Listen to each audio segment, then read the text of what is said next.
Fuck. Of course it's Rainmaker.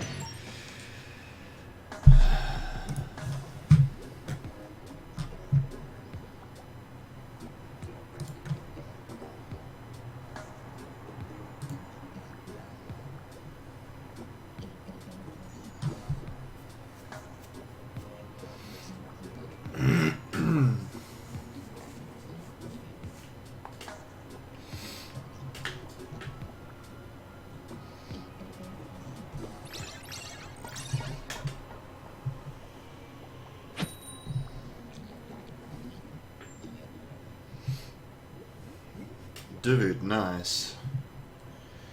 I'm assuming you guys can hear me just fine. I have a slightly different setup than normal. Oh, right, yeah.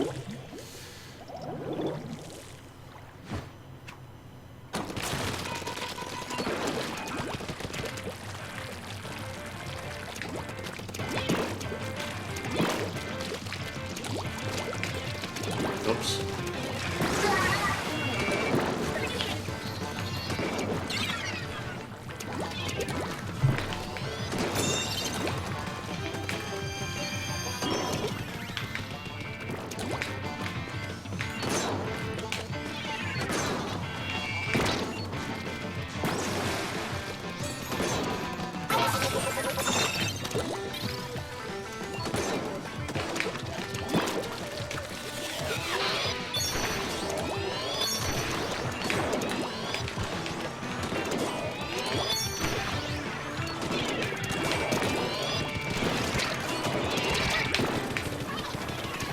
I am very bad at this video game.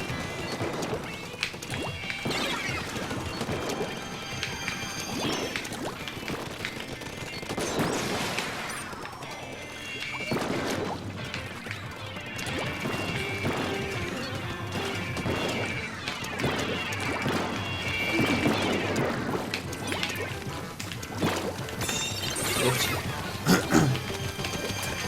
Oh, this isn't alt, this isn't my main account, so...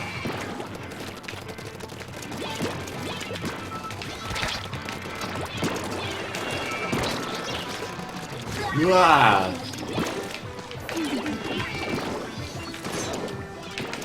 This guy's having a fun time with my team. Probably should have just got out of there.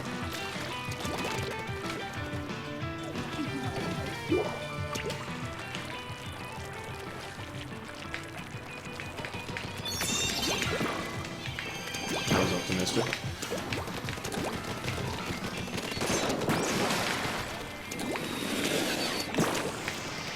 That came from...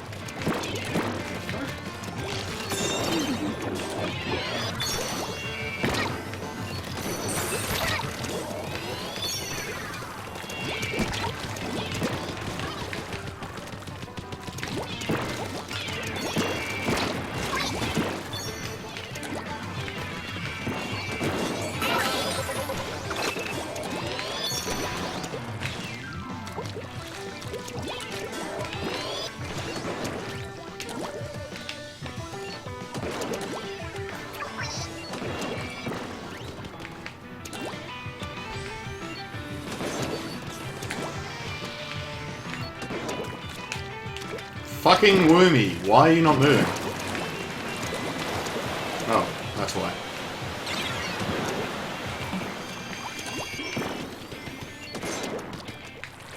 There's a guy above me. Oh! Go team! That was... That is not how you whale spawn, team. That is definitely... Their spawn is sort of up. That I almost died.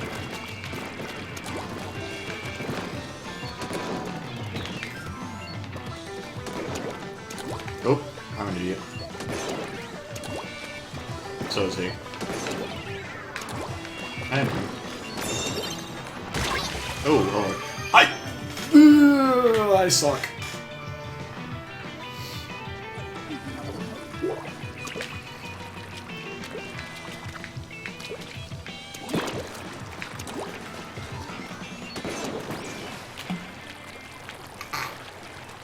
Dude, nice.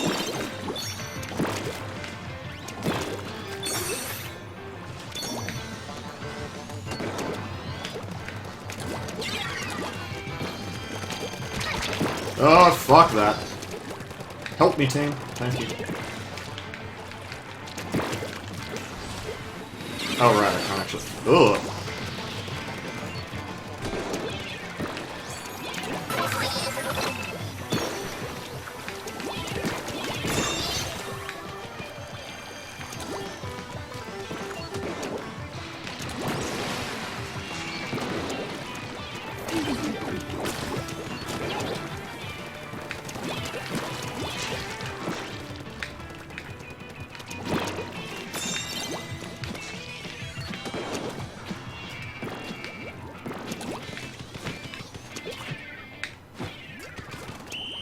Dude, nice.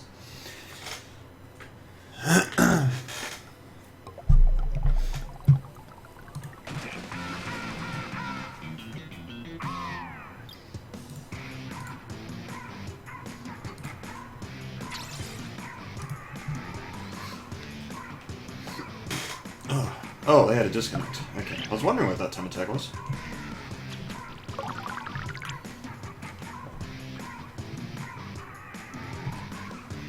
I'm pretty sure I saw him at some point. Am I lobby hopping? No, I'm not lobby hopping.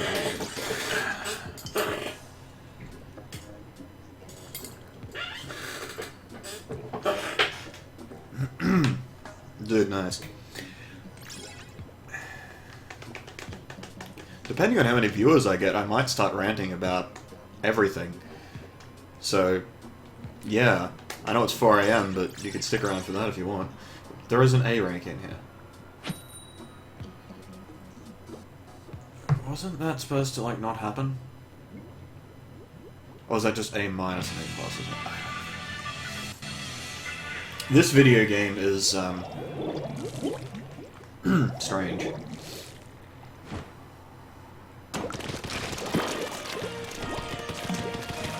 Hey, see?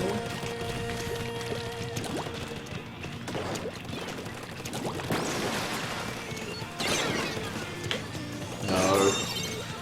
No.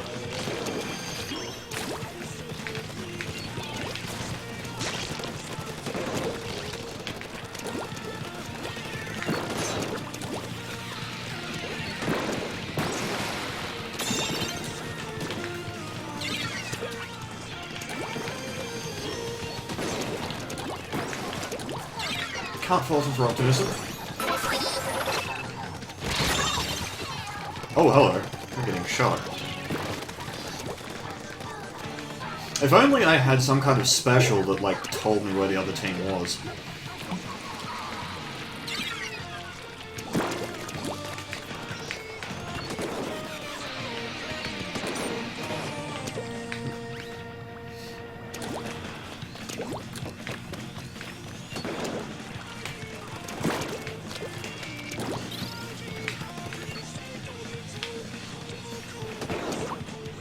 Okay.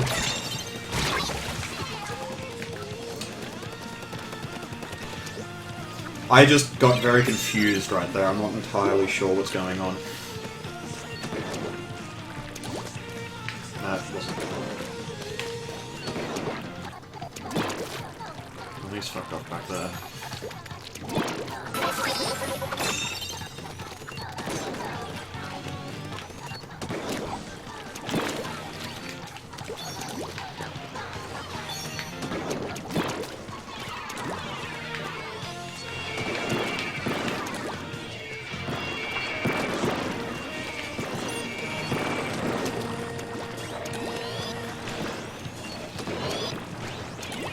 I'm not very good at this.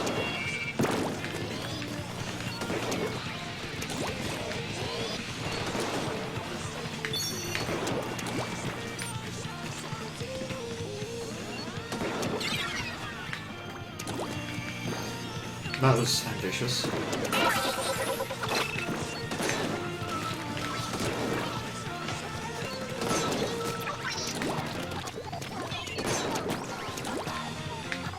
Go on, T. Feel free to push it. I don't particularly care either way. Like, this isn't old. If you guys feel like losing, it actually does not matter to me at all.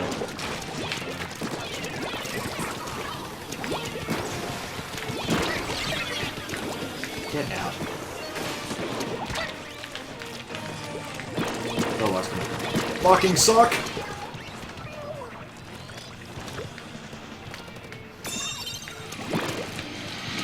That was the most whale I've ever seen. What's up, Picnic? Oh, hey, there's a dude there.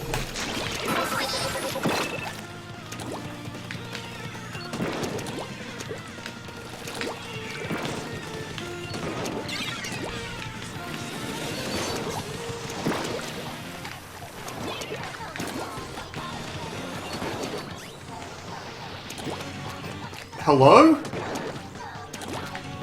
Oh my... This guy's fucking magical. Or maybe I just suck, I don't know. Alright, I should probably stop fucking with my default because it's actually kind of screwing me a bit. Oh, hello. They're pushing. They're gonna push before they die. Yes. I love how nobody gave a shit. Everyone's still up. Is the push still happening? Am I late? Alright, fine.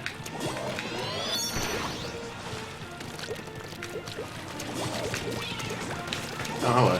Team.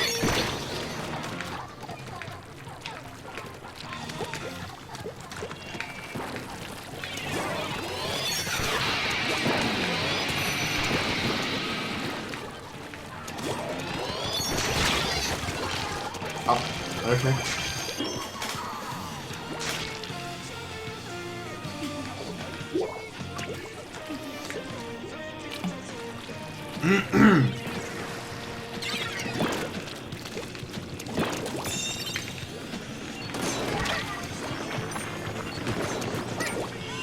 Someone pick it up. Thank you. I don't die. Come on.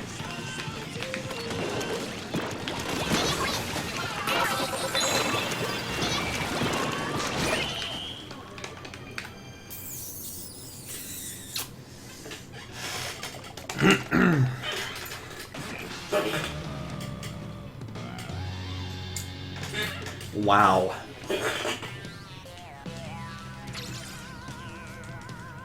I don't know what I was doing that game. I just sort of stopped giving a fuck halfway through.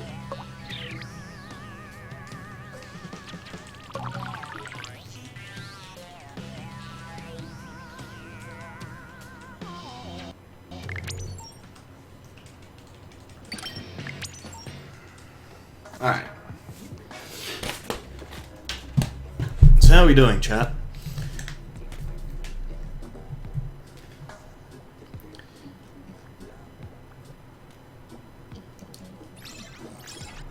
All up late, watching Twitch.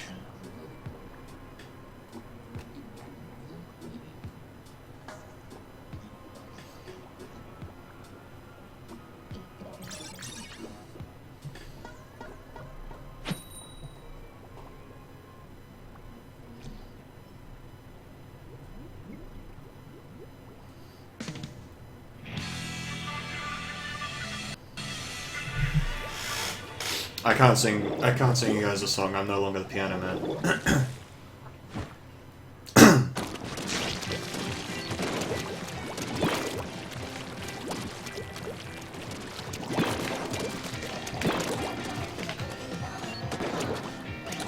I fucking suck.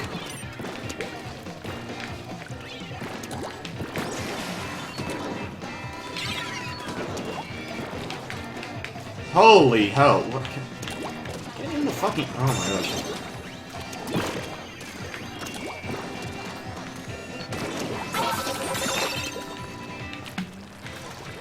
Interesting. Why is this a thing that's happening?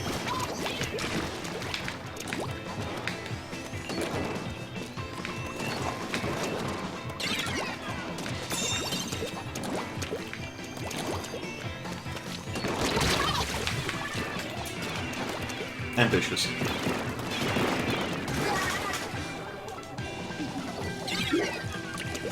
Alright. I fucked up my controls at some point before. I'm not sure how I managed to do it because I didn't actually touch the Y button, but... Good grief, okay.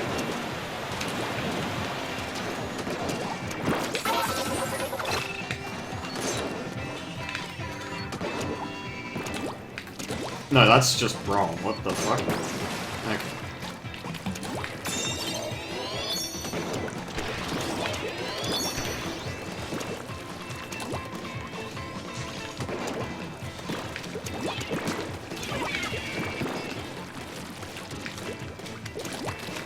Oh gosh, we have two sloshes.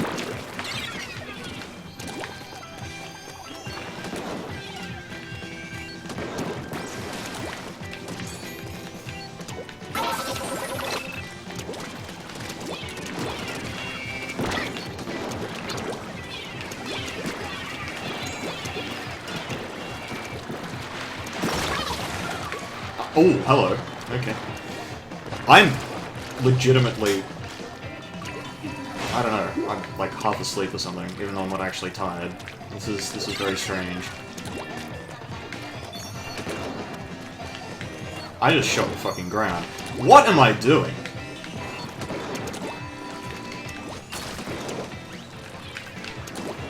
Okay.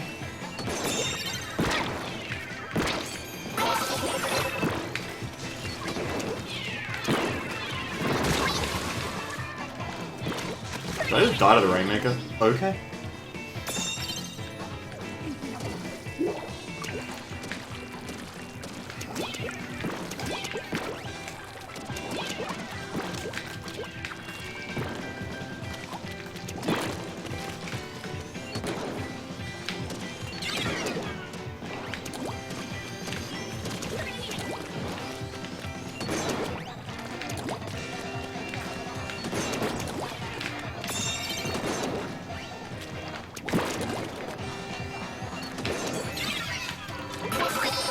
Damn.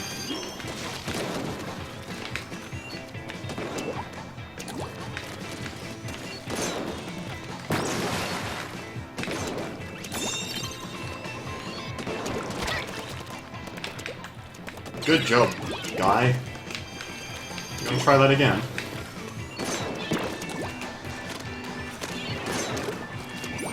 Oh, I'm getting the fuck out of here, okay.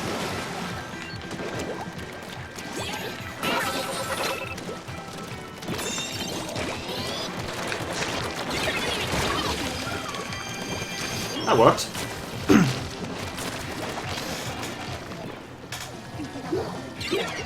It's funny how, like, I hit a couple of shots and suddenly we pushed to 28. I mean, that's what happens at A+ anyway, but that's just... This is fantastic. Yeah, you can't hit me from there, buddy.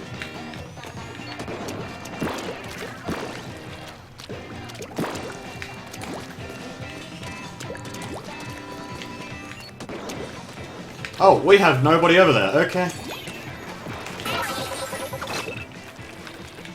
Team, pay attention. Or don't, you know. Okay. Guy took so long getting up that wall, we're actually fine. Or are we?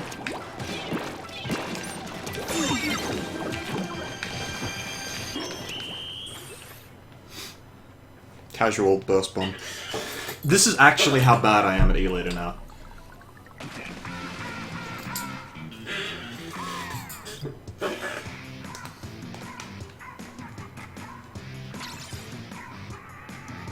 I don't even know. Like,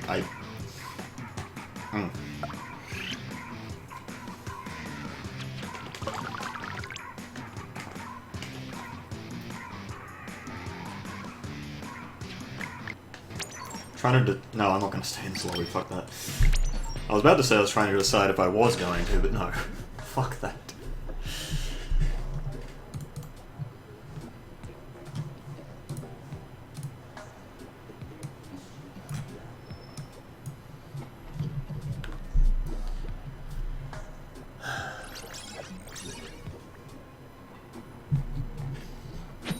I just had a fucking coffee too. Why am I half asleep? This is stupid.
Oh fuck, how do I get back?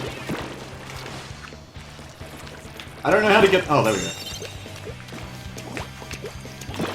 I actually haven't played Rainmaker on this map like, since I started playing again, I think? Like, I've definitely played it before, but it has been a while.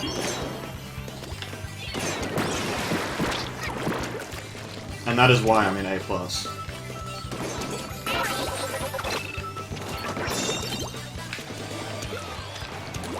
This guy doesn't get it.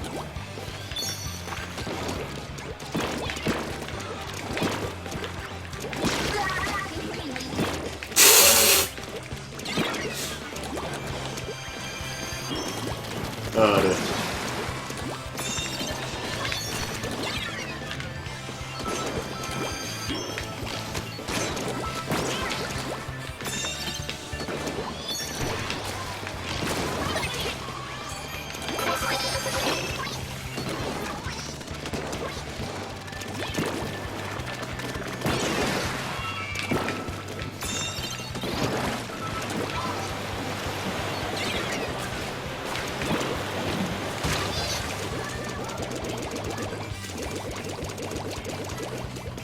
He's happy.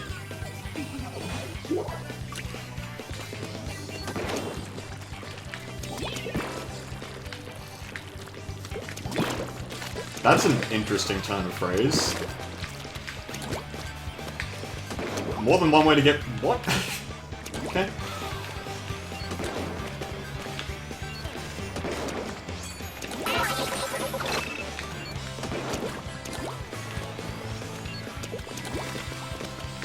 This guy seems to be having trouble.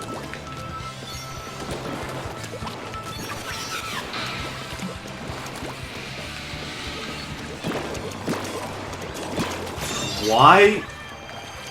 What? The things you see in A rank.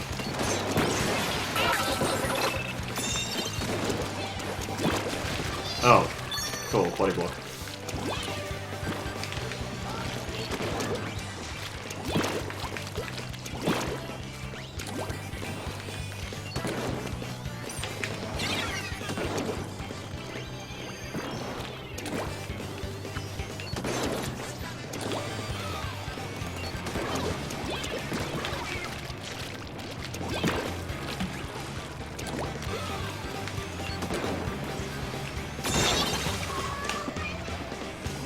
Okay.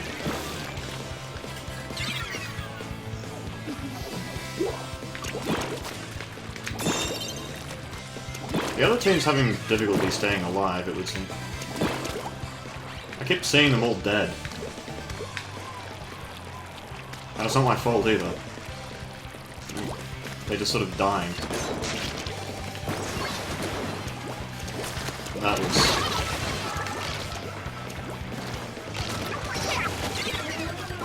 He forgot the squid bag. If he'd squid bagged, he would have been fine. Oh wow, that guy actually reset it. What the fuck? Since when do A-Ranks know how to reset the Rainmaker?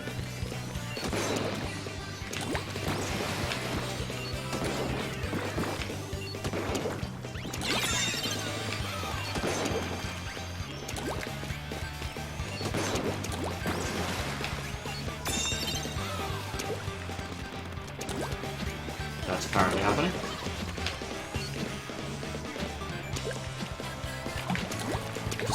Where the fuck did that Seeker come from? Oh gosh.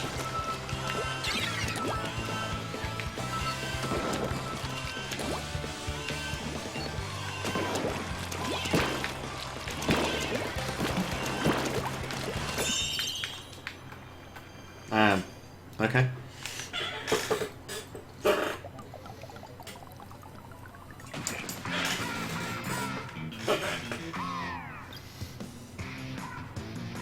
I don't know. Like, this is A+. I have no idea what the fuck. Car accident. Are you alright? I'm assuming you're not dead by the fact that you're in my chat. That would be kind of spooky. But...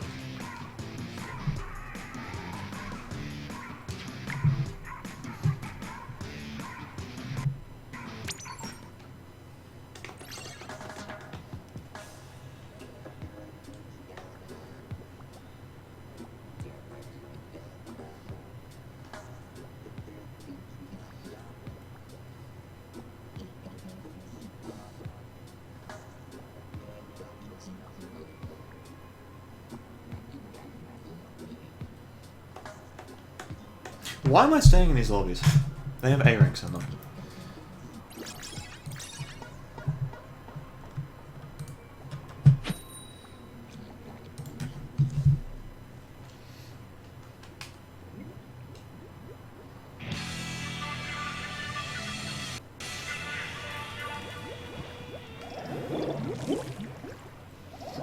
Oh hey, we have 2 juniors.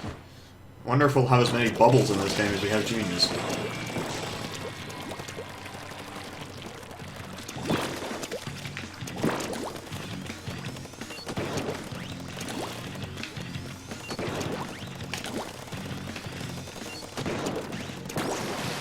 Guy, no. Okay.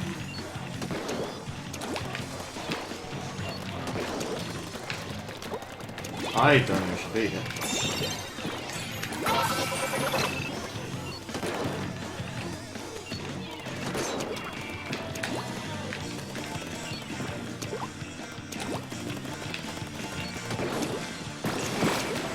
Have I ever mentioned that people who use custom E-Leader are fucking wrong? Oh hey, the other team has a bubbler.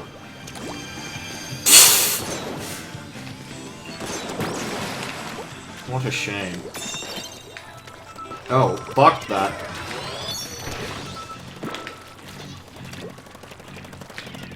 I'm going this way.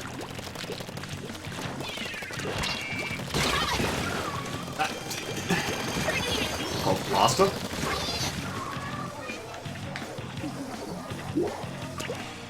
And the other team's dead, okay.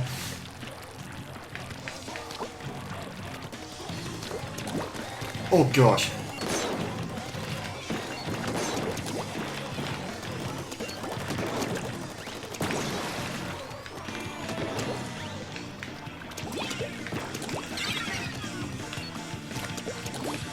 Oh, that's a problem.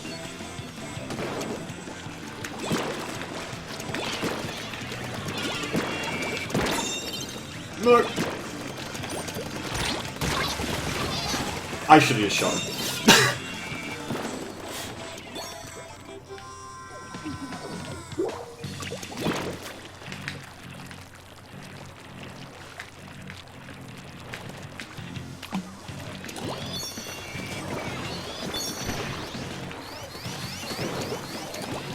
Yeah.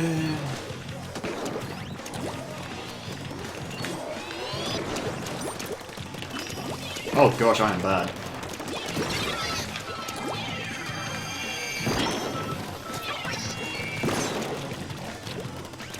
Oh, that's not good. That guy's found his jump button. I don't blame him for spamming jump like that. Oh, can I even do that? Wait, no. Team. Team.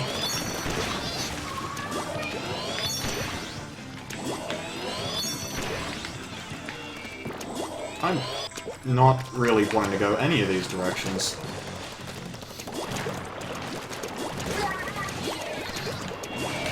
That was the Luna that died, right? Oh, fuck.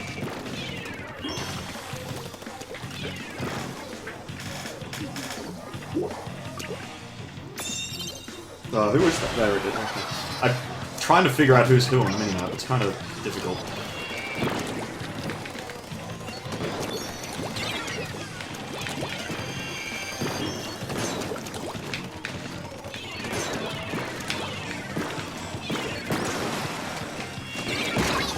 Oh, that's a splat bomb. Oops. Oh, hey, our carbon just ducked the Rainmaker.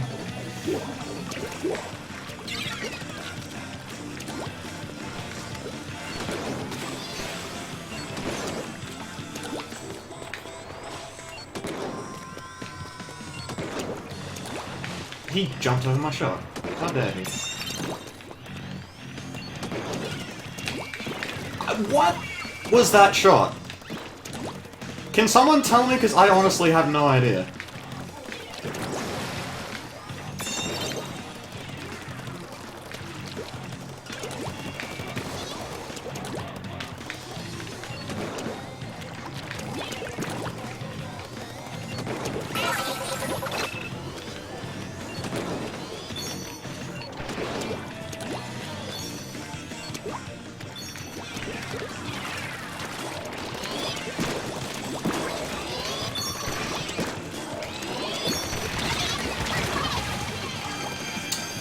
Okay.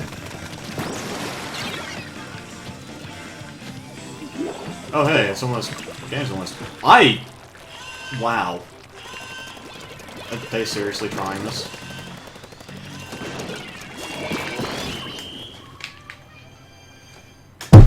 I don't know. I don't know. I don't know.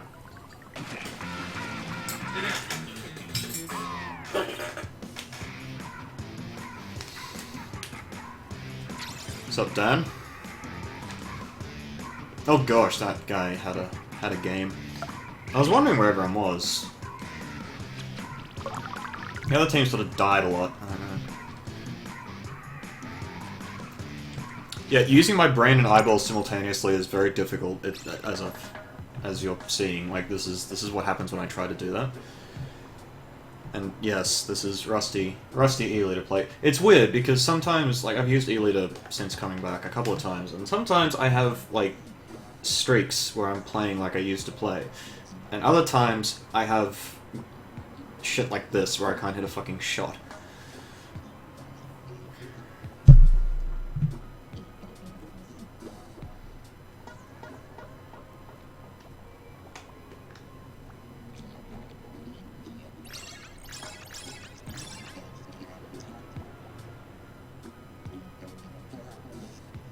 No, but seriously, why do people...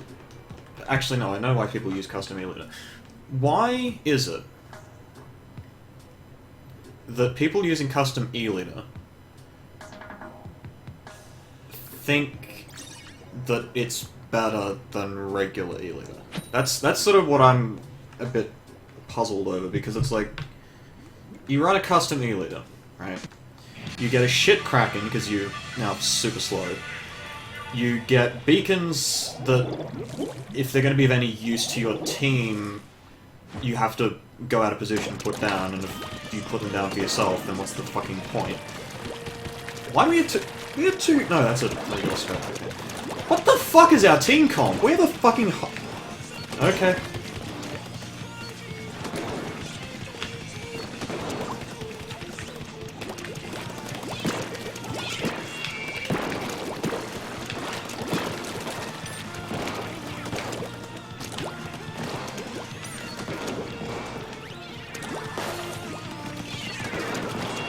That was the fanciest,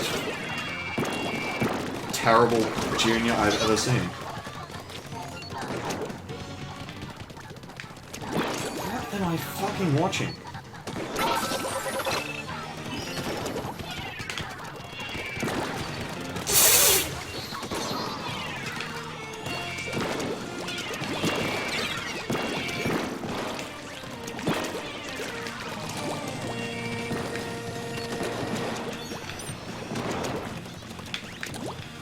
We have a fucking problem.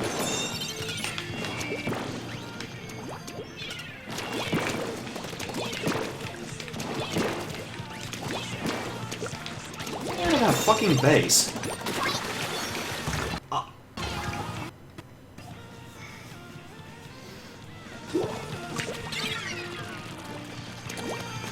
Custom isn't better. Unless you have a team comp built around using custom, which... why?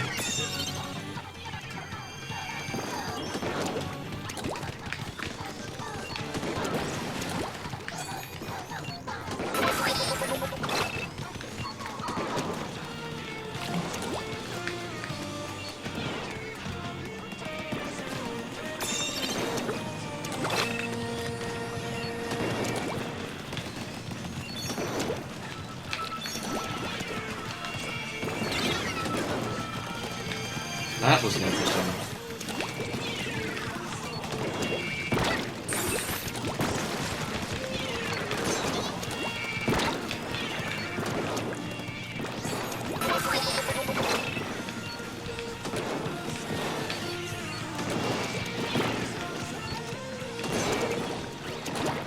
Get the fuck out, June. Oh, okay.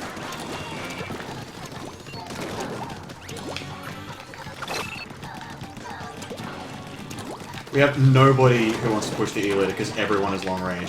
Like...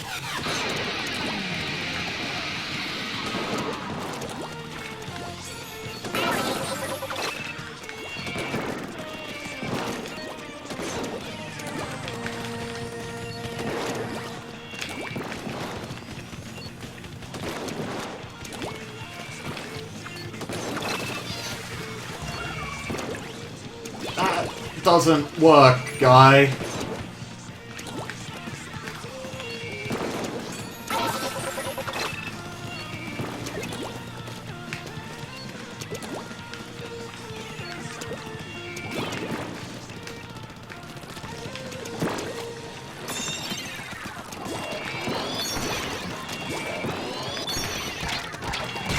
Oh, fuck. We have an E-Leader, a Splatter Scope, a Hydra, and a 96 Deco. Like, can you... You can't make this shit up.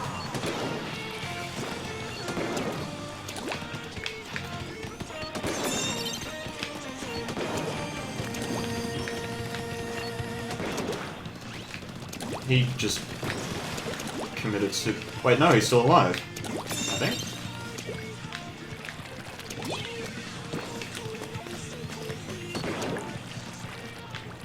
Just had to make sure. Oh, hey, we got a point. Oh, wow, we got multiple points.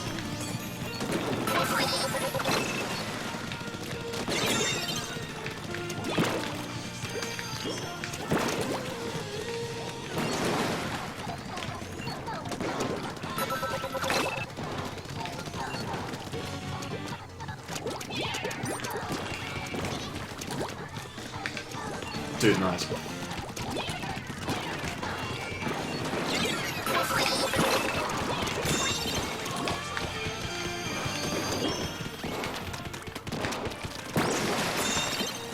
I'm taking a team. Oh, fuck. I shouldn't have taken it.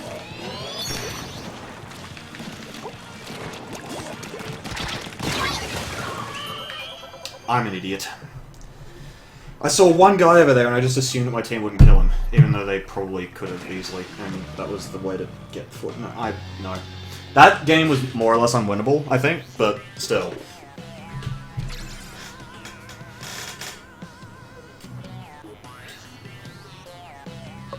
What? Game... You're supposed to have fucking matchmaking.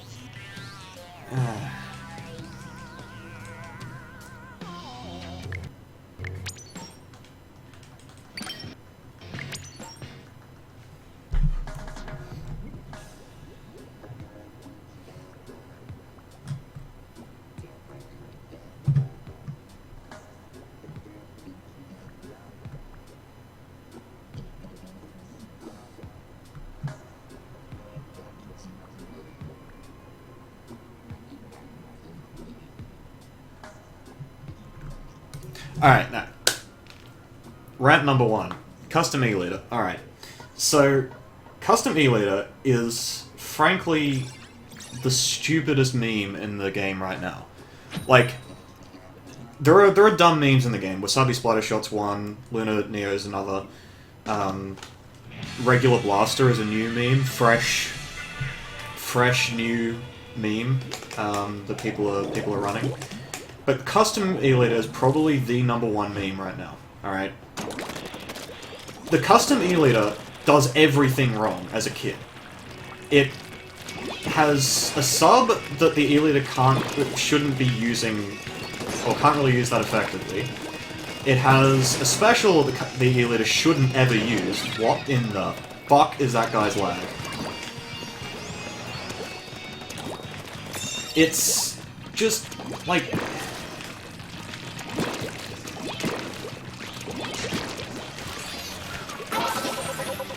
Okay. The reason I harp on the Custom E-Leader is because pretty much, if you use Kraken with a Custom E-Leader, you are giving the other team, like, what is it? 7-8 seconds? Oh good, he disconnected. 7 or 8 seconds of no sniper cover. Like, why? The whole point of the E-Leader is that it's a fucking sniper. Okay? Like, the whole point of the E-Leader. The whole point of the E-Leader is that it exists on the map. And makes people think twice about every single thing that they do. Right? When you use Kraken, you remove that from the game.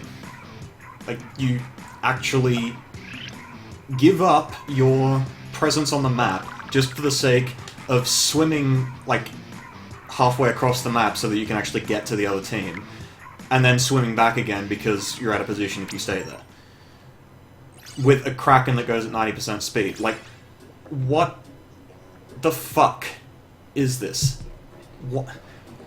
This is a weapon that is competing with the regular E-Leader, which just got massively buffed by the Burst Bomb change, which builds Echo quite quickly now, because each shot is like, what, 1/10 of an Echo or something? And then you have special advantage tenacity if you happen to run it.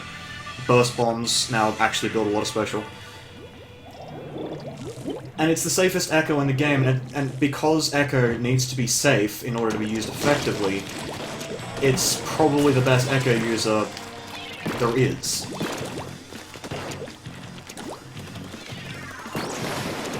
And yet people are so hung up on just not dying, and thinking that not... Okay, now we actually do have 2 E-Leaders.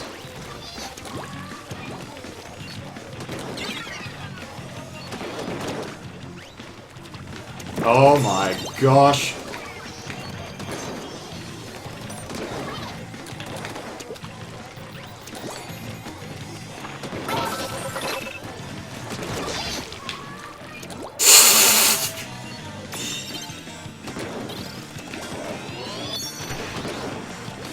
Don't go this way. There are...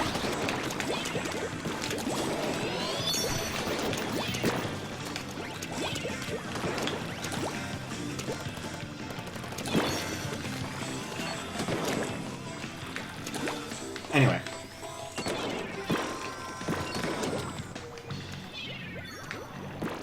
I love how that guy's just sort of walking the Rainmaker. What gives a fuck, including me. Nice squish.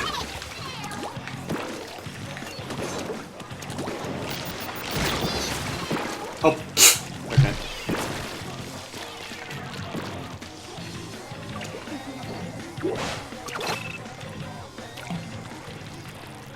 Why? What would the fucking E-Leader want to approach for? They have a team for that. Which is my point, like...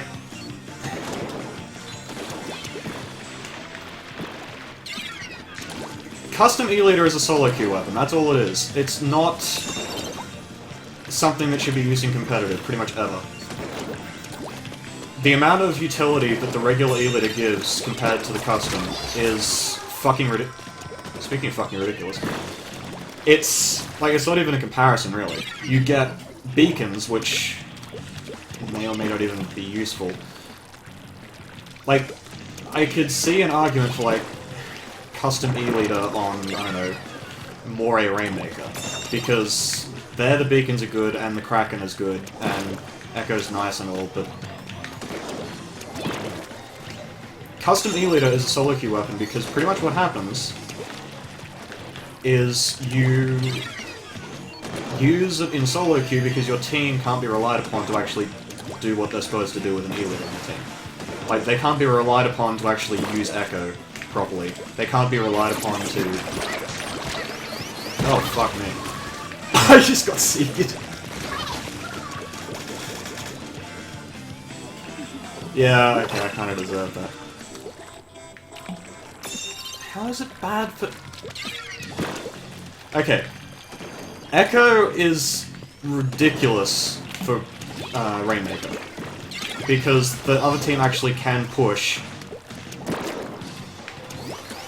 pretty much anywhere. Like, in tower control, maybe you can make an argument for it, but...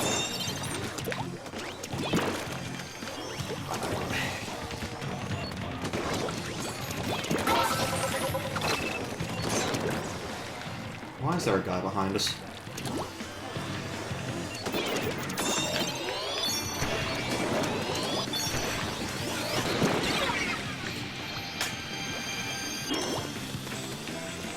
Most of the top snipers are fucking idiots.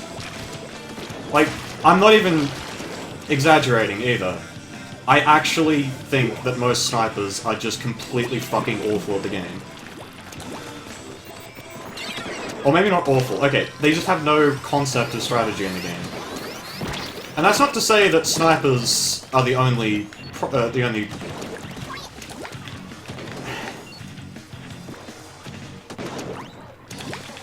Like... Yeah, that's really gonna reach me, buddy. Oh. Spoke too soon. Alright.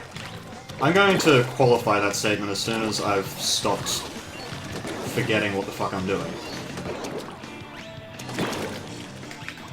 So, hang tight.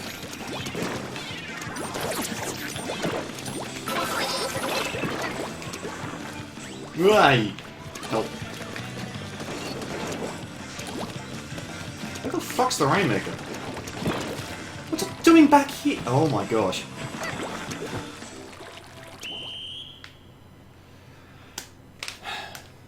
Okay. Now that I'm not concentrating on the game, because I actually do have to concentrate with E-Leader now. Most chargers, okay, most players, I won't just say most snipers, because I think that is kind of unfair. Because snipers have it sort of worse in solo queue than others, because chargers do need team support and they pretty much never get it. Even in S+, especially in S+, honestly. Like, occasionally, I honestly think that you get more support.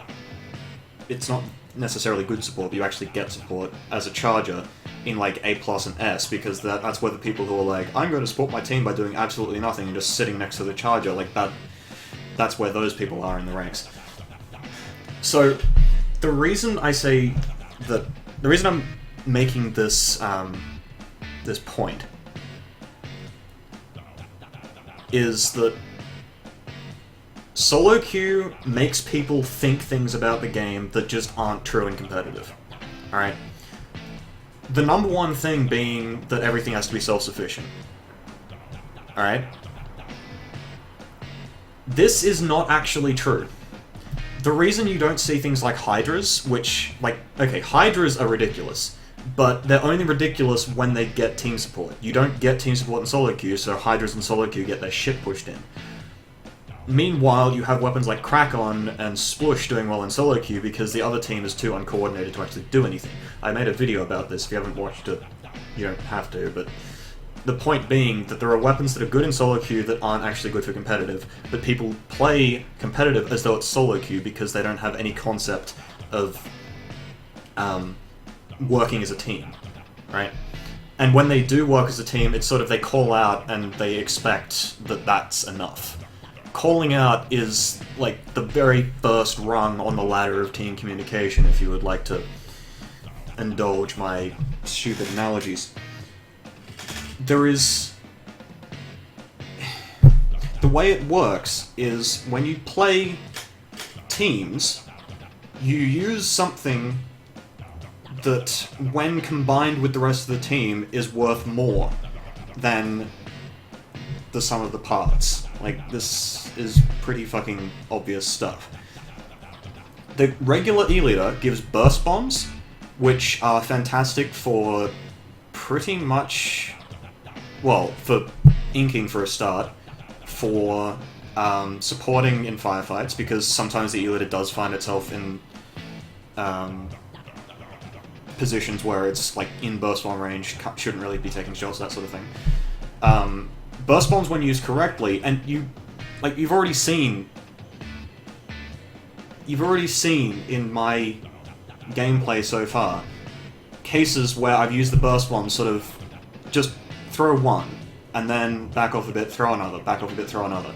That is how you're supposed to use burst bombs. You don't spam both of them and then like get stuck in ink because you can't do anything. That's why you run things like ink recovery and so on. But people don't do this because ink recovery isn't a fucking instant gratification ability like defense up and damage up. Like, there's all this shit that people do because it works in solo.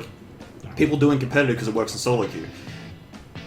But it's fucking retarded in competitive. Like, okay, what is a splush going to do in competitive? Where as soon as it takes someone out, it gets called out and fucking pounced on. In solo queue, that call out shit doesn't happen. So the splush just walks in behind the other team, shoots one person, shoots another person. The third guy notices there's a splush there and tries to take him out, but by that time the splush has already built Kraken.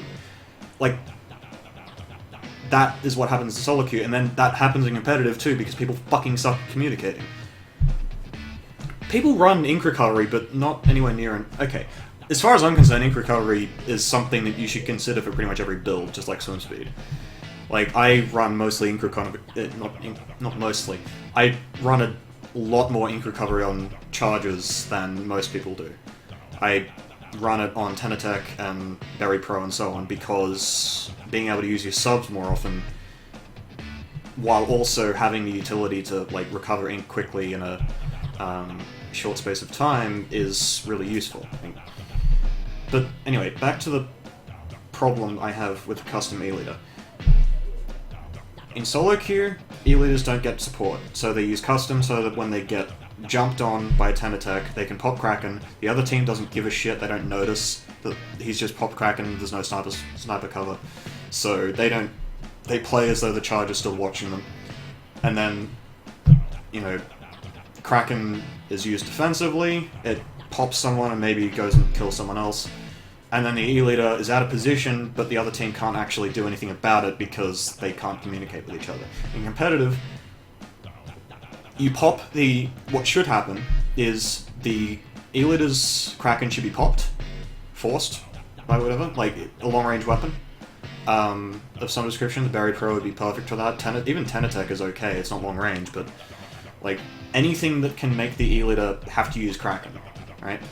Then, when the E-Liter uses Kraken, the person who popped the Kraken is supposed to say, E-Liter's used Kraken, let's go. Like, that's the trigger for the push, right?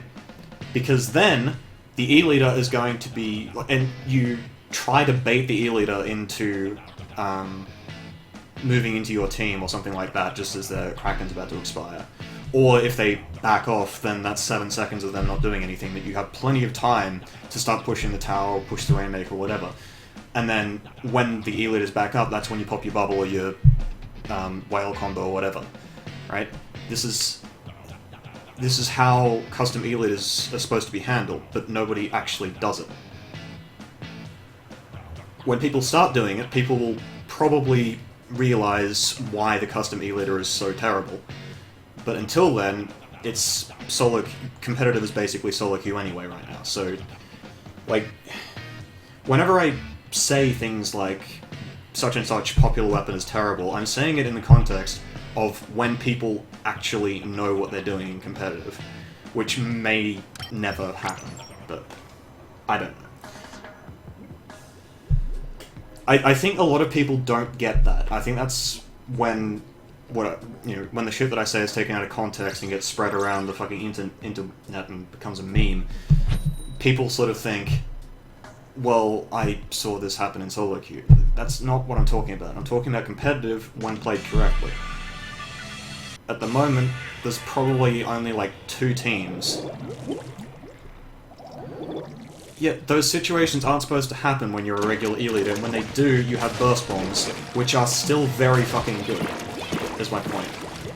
And then when your team actually gives you support and you have a defending player, and you aren't... Oh gosh, I missed. You die in situations that shouldn't be arising anywhere near as regularly as they do. Okay, I'm going this way.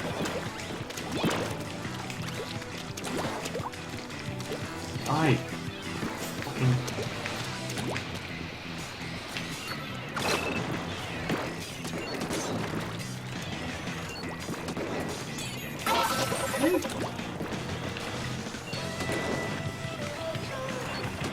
I don't know if I didn't shoot walls.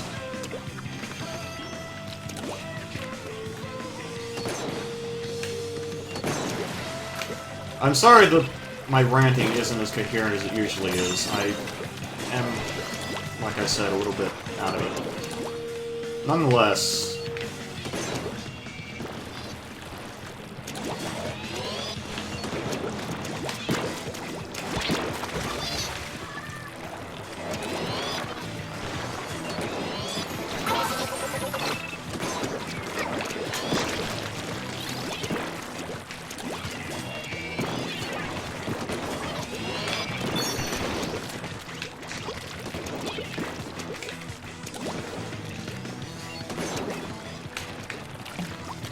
And we win.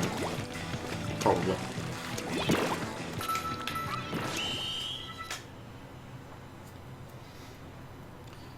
That's more or less my point, Renegade, yeah.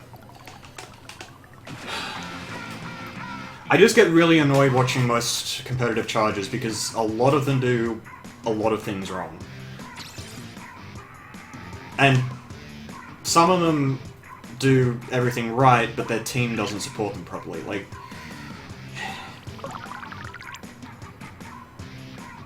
it is very frustrating to watch, basically.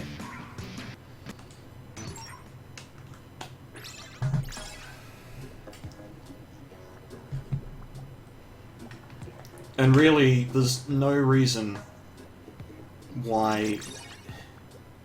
Like, the level of communication that exists in other games is far beyond anything that people do in this game. And it's weird, because in a lot of games, it's not as though there's any money involved. It's not as though there's any real motivation for people to get good, aside from just the motivation of getting good, if that makes any sense. Like, the only reason people get good is just for the sake of getting good. And yet, in other games, people reach that level of communication where they're actually... It just confuses the hell out of me.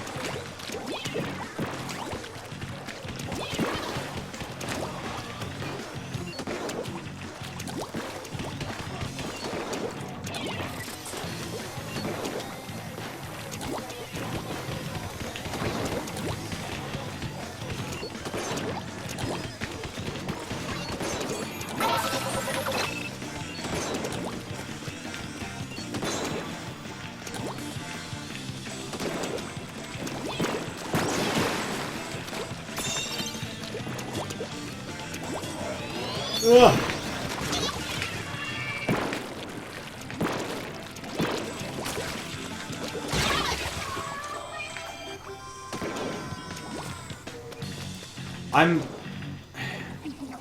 It might sound like I'm being unrealistic, and I do acknowledge that. Like, there is a possibility that this game is actually too fast. But the problem I have with that is that games like Quake exist. With team... Like, it's mostly a duel game, but dueling as in, like, D-U-E-L, not D-U-A-L. It's a dueling game, for the most part, but there are team events. And in those team events, they have communication that works. Like, I don't know if you guys ever heard professional Halo communication, but that shit's fucking insane. Like, it sounds like complete and utter chaos if you aren't... And yet it works, you know, like... I need to not be here.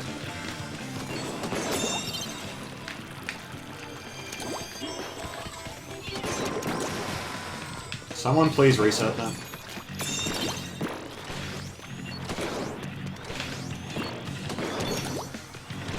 You know, or don't.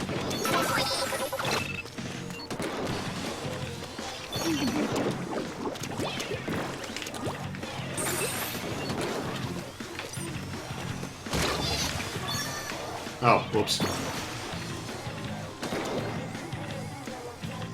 You don't need to insult people, dude. Reset the fucking Rainmaker, would you? Oh my gosh.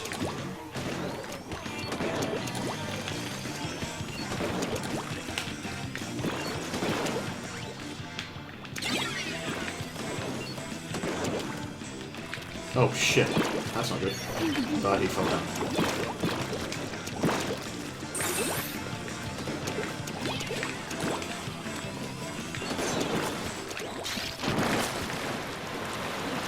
Hello?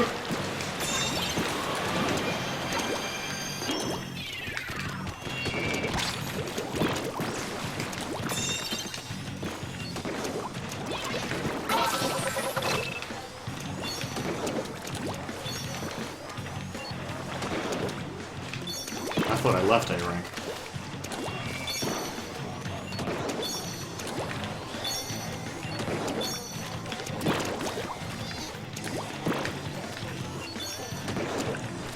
Also, I don't mind when people disagree. In fact, I want people to disagree. Like, the whole reason I say so many contentious things is so that people try to argue against them.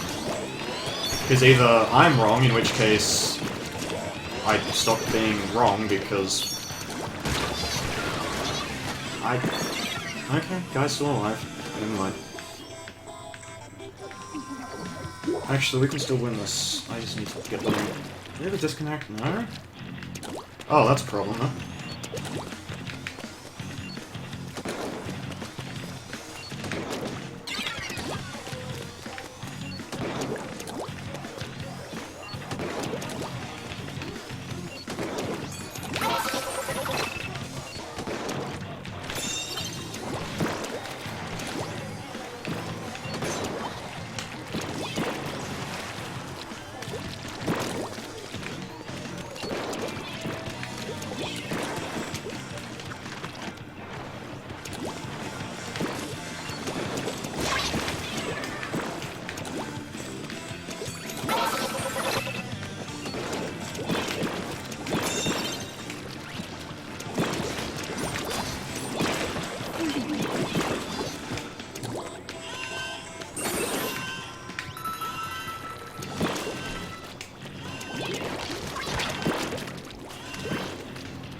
Inksaver Sub is not a good E-leader build. Ink Recovery is much, much better.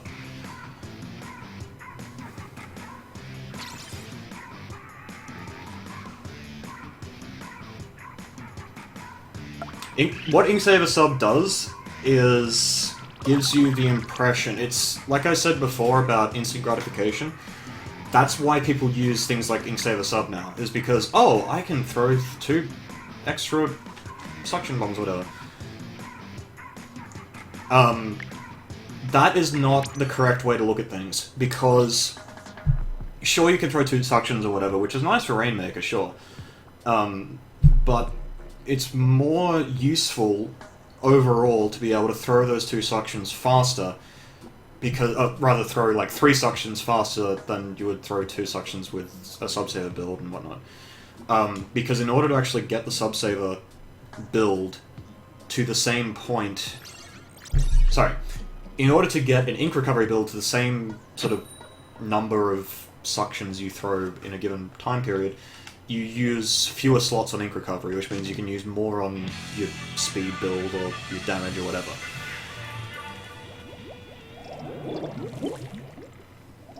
The E-Leader was halfway across the map, I'm not sure what the hell he was doing.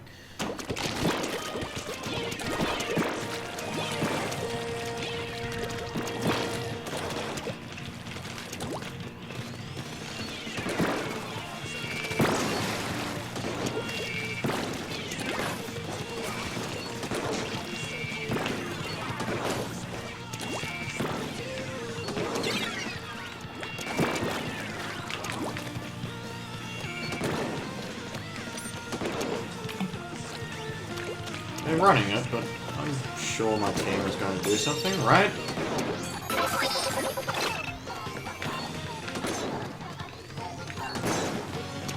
Oh, hey.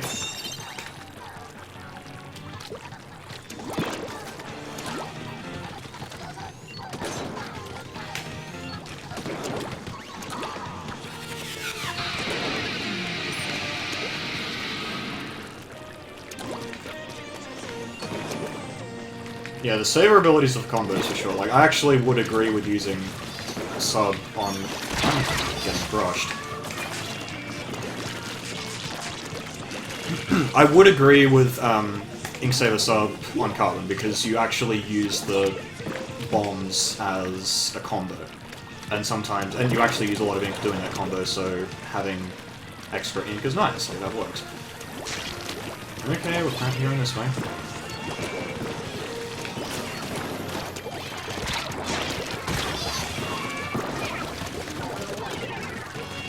Back knows that.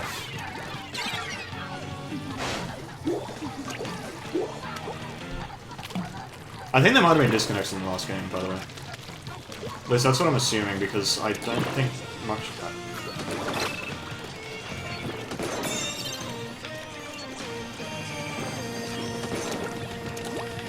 Putting it up there is not smart, enemy team.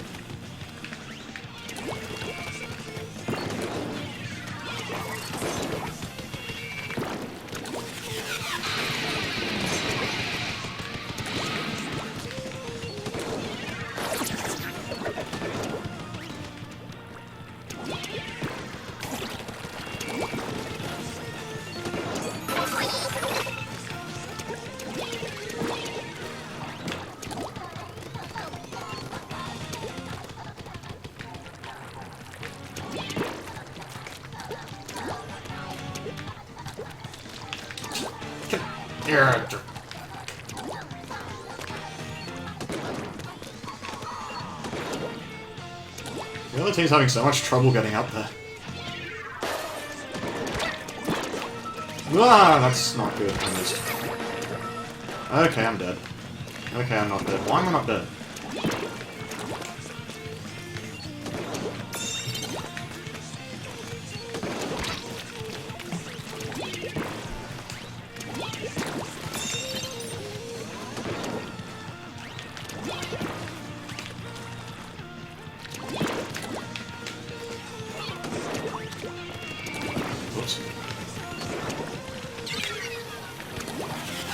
Oh hey, we actually got points out of it.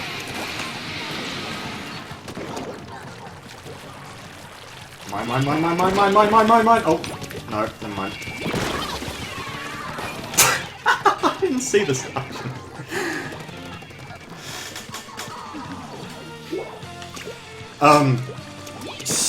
Saver is pretty much, if you have a wall, you use Saver, unless you're a 52 gal. If you have Saver on like the regular Photoshop Pro, that's really nice.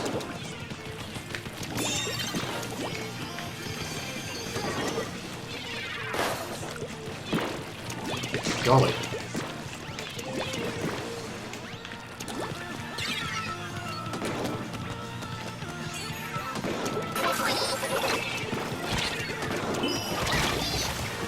Ow.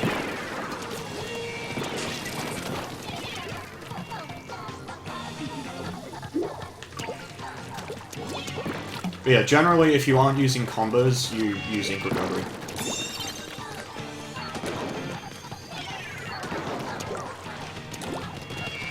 bomb range. Holy fuck. Holy fuck, the bomb range.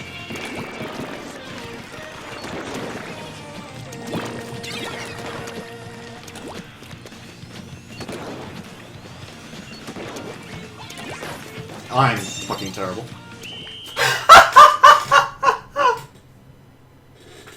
What?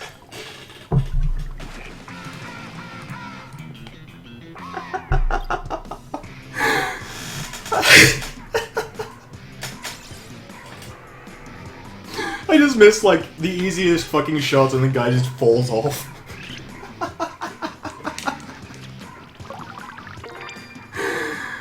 Oh, shit. Anyway. Oh, gosh. This fucking game, dude.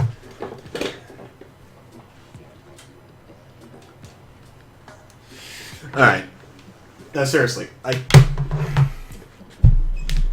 Why don't I stay in this lobby? What the fuck's wrong with me? Disruptor Rush, it wouldn't really matter, I don't think. I think Disruptors are heavily overrated. They're very good.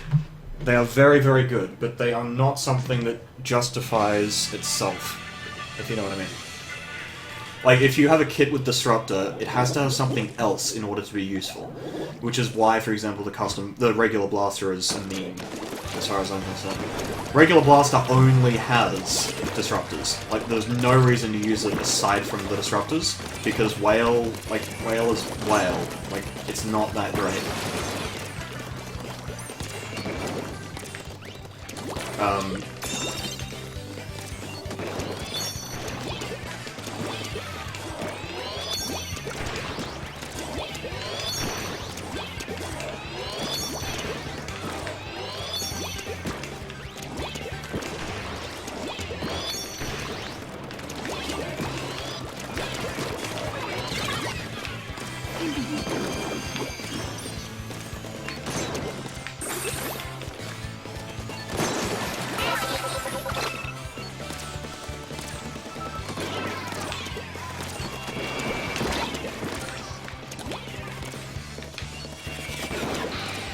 Oh, hello.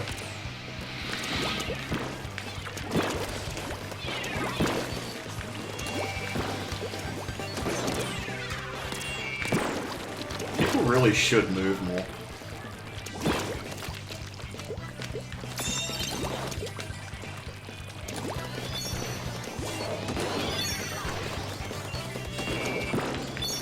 Basically, something I think people have sort of forgotten is that Whale isn't a special... Whale isn't... The way I describe Whale is it's a reason... It's not a reason not to use a weapon. It's nothing more than that. Like, there's no reason to, like, use a weapon just because it has Whale. Don't do that, that's fucking stupid.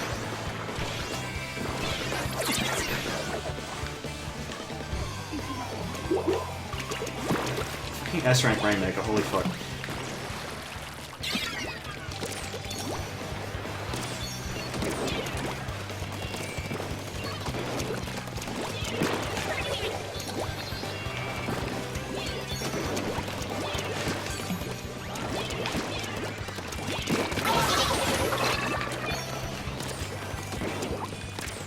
Oh dear.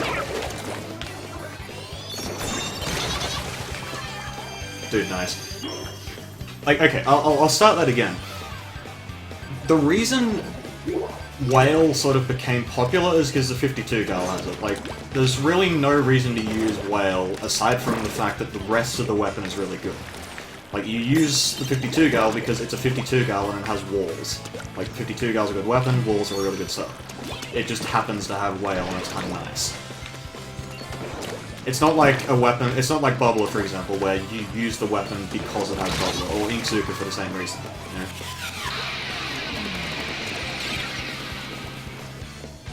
Going down the middle is a faster way to get a lot of points, if you have an opening.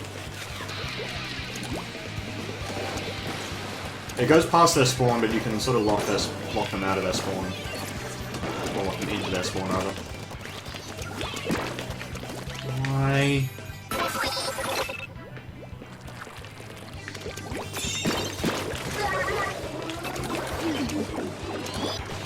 Case in point.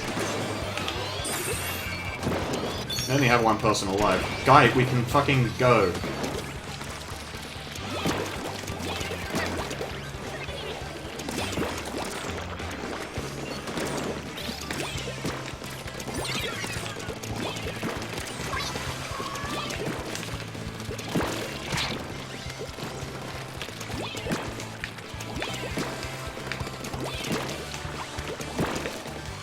This is the fucking stupidest fight. I'm just gonna get out. Never mind.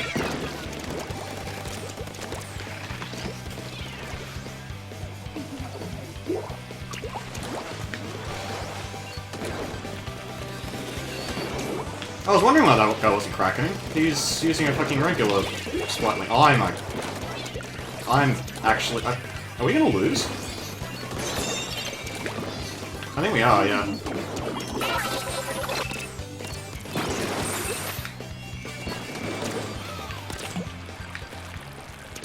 Alright, we're pushing thing.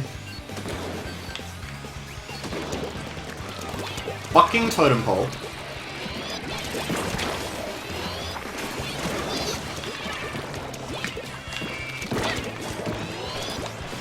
No, don't fucking fight the Inkzuka, you moron!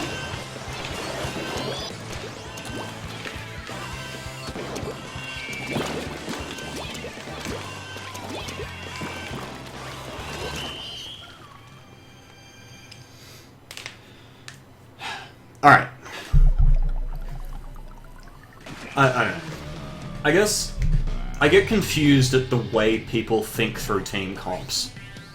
Is the way I'd put it. Because regular Blaster is terrible. It has basically no redeeming qualities. Like, sure, it has disruptors, but disruptors aren't grenades and they aren't walls. So, yeah, they're kind of nice for dealing with walls, in the sense that you throw a disruptor at a wall and the guy behind it gets disrupted. But disruptors, what they don't do is paint, which means that, like, part of the reason you use bombs is because they're like a hard barrier, if you will. Like, when there was a bomb in a choke point, you can't go through that choke point until the bomb explodes, and then you have to paint over it, right? With the disruptor, if you dodge the disruptor, nothing happens, right? So, when the other team rushes you down with walls, which is something I actually see very little for some reason, but when the other team rushes you down with walls, you throw a disruptor at it, and maybe you disrupt the guy, but unless you actually get all of them, it's all of the people sort of charging you down, it's not that great. It's nice, and it does help a lot, particularly when there's like a 96 gal out on its own, but it's just not... You know, same deal with point sensors. Like, as much as I talk up Echo, I talk point sensors down a lot because they aren't grenades. Like, it's nice to have the information, but the information only goes so far. Like, if you can't do anything with the person you have tagged, there's no point in having them tagged.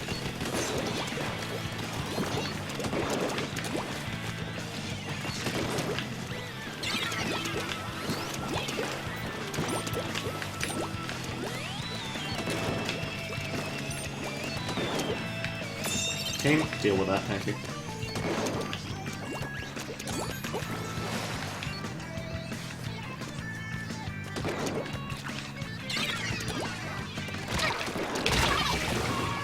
We're getting fucked.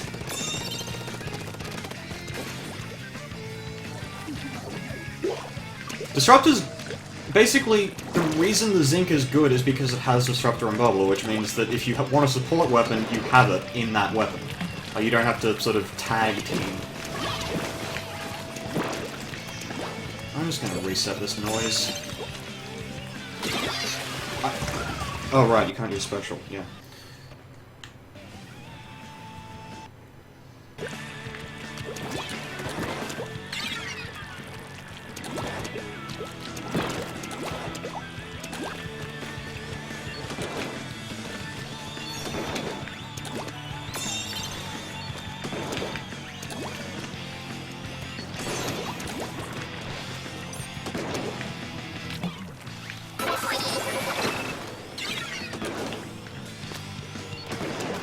I just shot too low, fuck.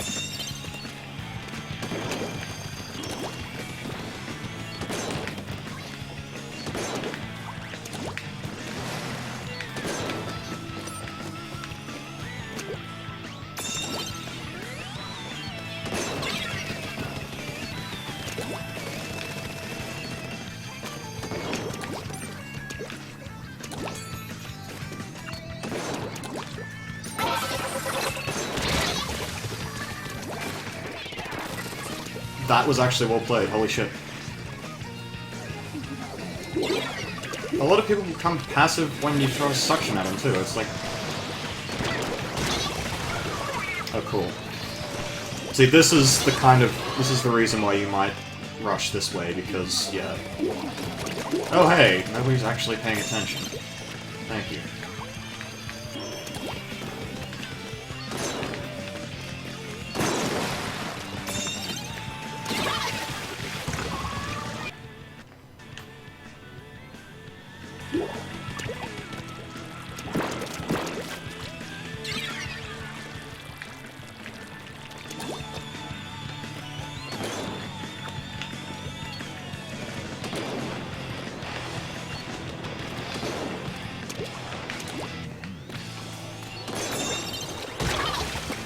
Oh, fuck!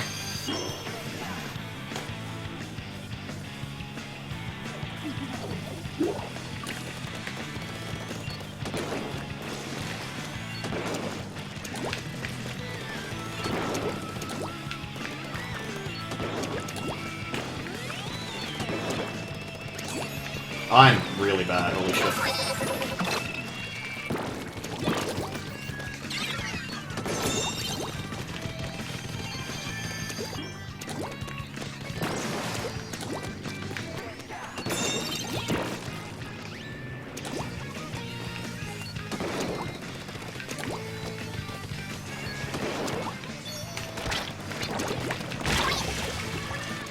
I'm fucking stupid, holy shit.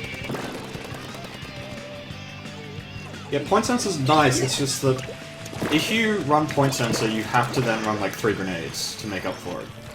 Well, not 3. You definitely have to run 2, and that means that I missed.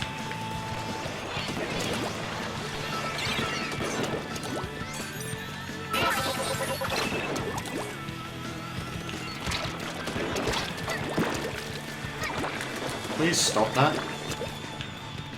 It's very annoying.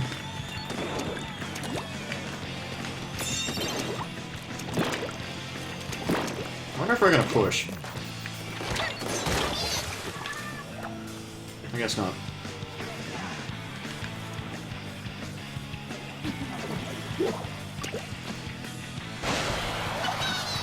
Oops. Someone wanna pick the fucking thing up?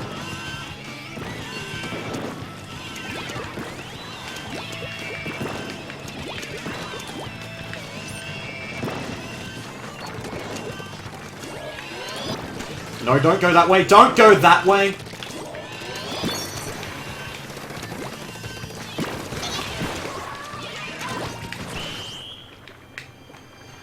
You fucking idiots!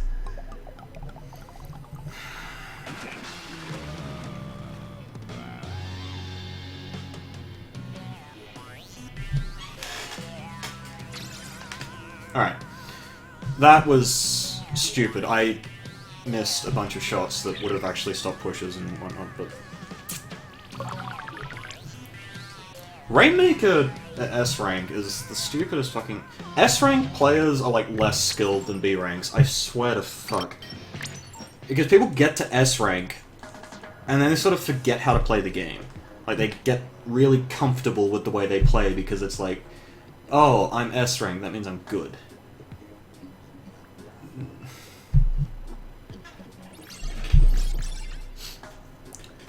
Pushing through mid, there is a place for it, though. The other team actually pushed through mid when it was a good idea to push through mid, which was actually kind of nice to see, even though it was the other team that was doing it.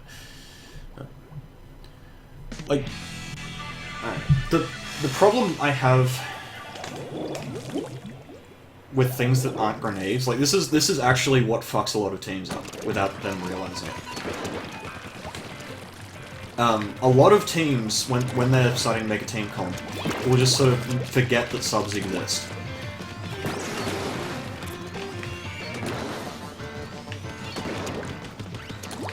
How the fuck did I miss it?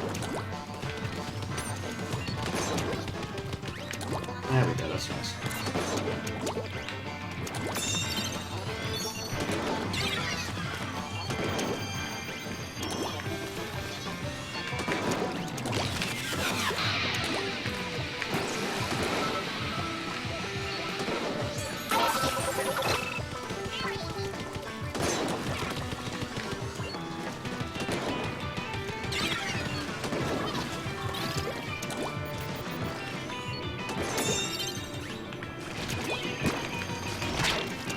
I'm so fucking dead. Never mind. No, I'm still dead, but...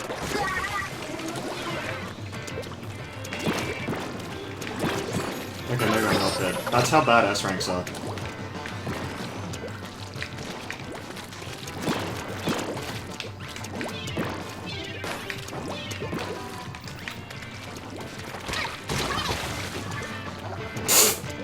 That was fun. Like, okay. The reason, like, I watch a lot of tournament games, usually as VODs, because I can't be bothered looking at how insipid people are in chat. But something I just see a lot is just people not getting how this game is played. Which I don't blame them, not many people really make a point of actually learning how the game is... What the fuck? I think there's a problem with my game in that, like, when I shoot at dynamos, the reticle just sort of decides it's not going to shoot them. Oh, hello, I'm getting shot, I'm dead. I thought the dynamo was dead. I'm not talking shit about fucking Carbon. What? I'm talking shit about Custanili, though.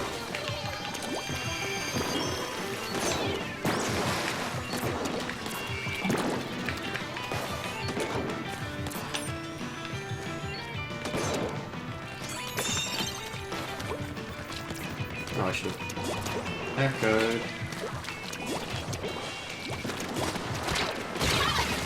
Ah, fuck. Nice one. Why is there a guy in their base? Like from our team, not theirs.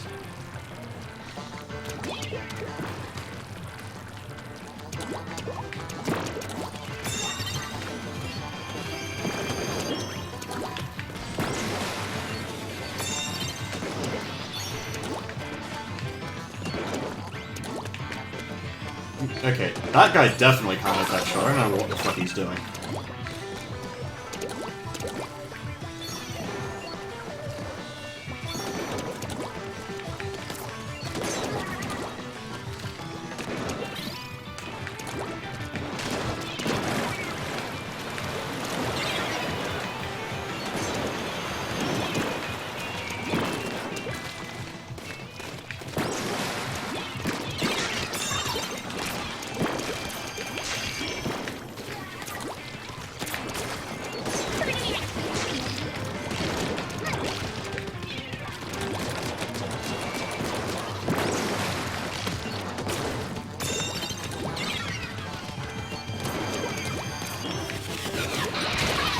Well, I'm dead, yeah.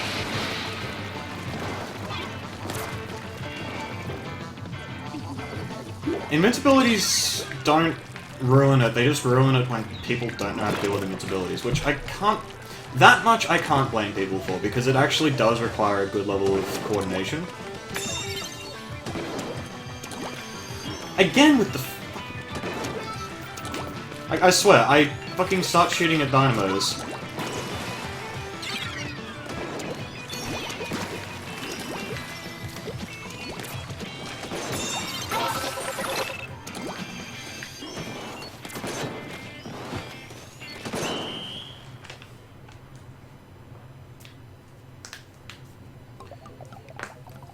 Burst Bomb is a 2H KO if you hit them directly and then with indirect, like middle ring. That's why I'm saying that Burst Bombs are buffed, because when you hit, like to actually hit with the middle damage ring, which is 35 damage base, it's so much easier now. And that's a good thing because the netcode, when you throw a sub at someone, the netcode is set up so that they have to get hit on their screen for it to do damage. So that's how Burst Bombs... Like, if you direct someone with a Burst Bomb, and then, like, it has to hit them on their screen. Words, fuck.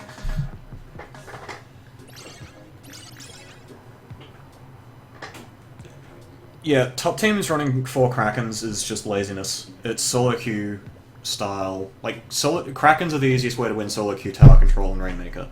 It's pretty much just that simple. Bubbler is a little bit... Bubbler is really good. It's better than Kraken in my opinion, but it's like harder to use because your team has to actually stand next to you when you use it. If you like use Bubbler and then go around giving other people Bubbler, it only lasts like 2 seconds. So there's not much point doing it. And so, in order to actually get that coordination from a proper team, it doesn't happen. The reason, like, people using Kraken in splat zones that shouldn't be a thing. Splat zones, Kraken is bad in zones. Like, it's good for initiation, that's about it, but Bubble is better. So you should be using a Zinc Mini instead of a 96 Deco or whatever. Like, 96 Deco is great and all, but, like, there are other options. Like, you should be using Berry Pro or, like, fucking regular Heavy or something like that.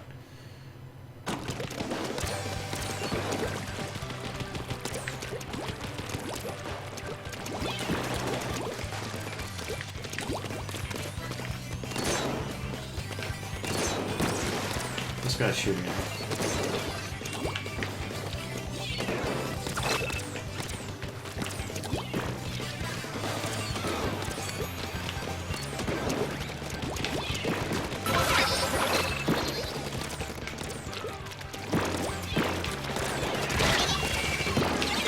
Why am I doing that? Yeah, knockback on bubbles is way worse, but that's only because people aren't, like, moving as quickly when they're using them. The main point with bubble, though, is that you can actually use your weapon. Like, you have range while you're using it.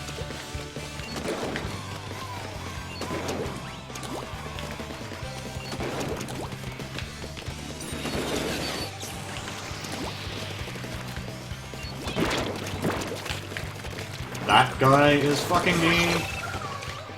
Or not. Okay. I'm supposed to be dead right now, but I'm not, so... Okay. See, I was supposed to be dead, so I went and killed myself.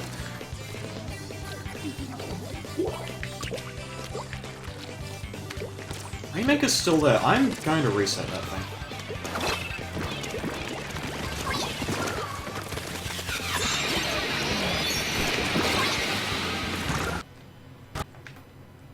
I did just reset it, didn't I? Okay, good.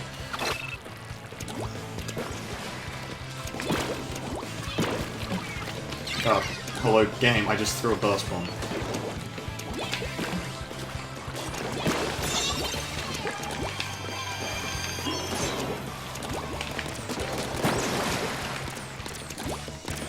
I'm not taking it anymore. I'm a fucking E-leader, I can't take this thing anymore.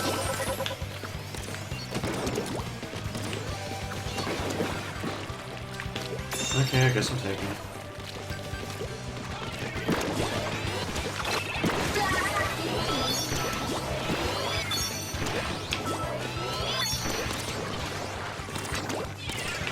Oh fuck, I'm dead. No, yeah. So many Exugas. Couldn't do anything.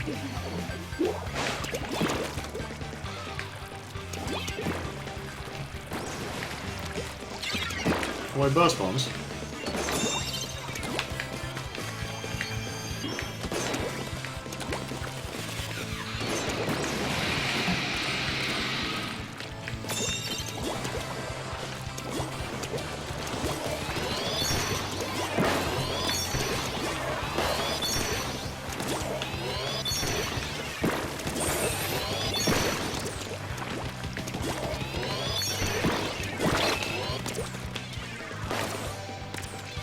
actually.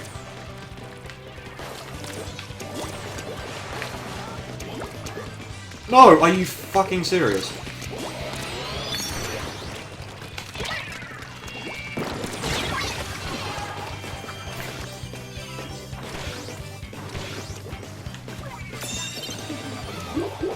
Go team! Hello? How?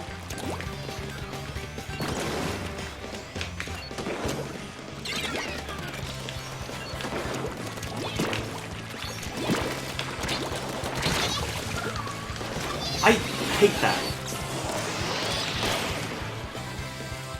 Why is the Rainmaker there? Why is it still moving?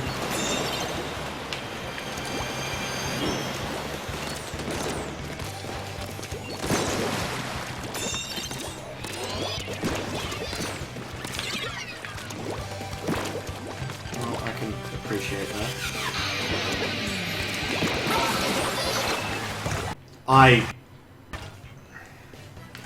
Like, what was I talking about? Oh yeah, the Kraken thing. I really, really wish people wouldn't just assume Kraken is, like, somehow the best special in the game. It's very nice. It's very easy to use.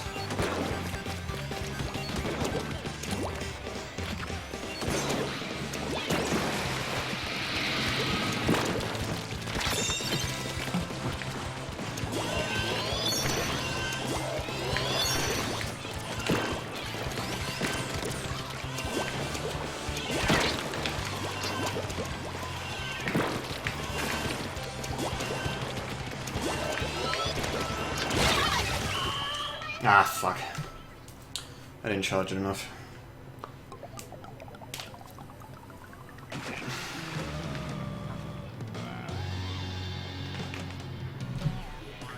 Anyway, yeah, so what was I saying? Yeah, Krakens. Alright. They're good because people don't... Like, people don't understand how to handle Krakens. The point... The biggest weakness of the Kraken is the fact that once it's used, it's sort of already determined how good it's going to be. Like, if you use a Kraken and there's nobody near you, it's a useless Kraken. It's not actually doing anything at all. It's, in fact, so useless that it's a detriment because you aren't painting when you could be. However, if you use a Kraken close range and get like a triple kill or something, then it's a good Kraken. Yeah. So, if you force a Kraken in a way that makes it useless, then that is where the team comes in. Anyway, I'm gonna re-roll the thing. So, Werewolf. Hopefully that makes sense. Like, I'm... Oh, hey, I ordered something. No.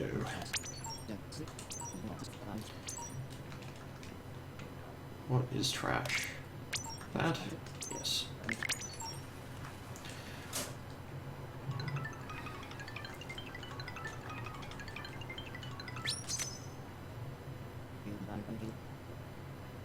Game, do I look like a 10 attack to you? Oh, it don't. Alright.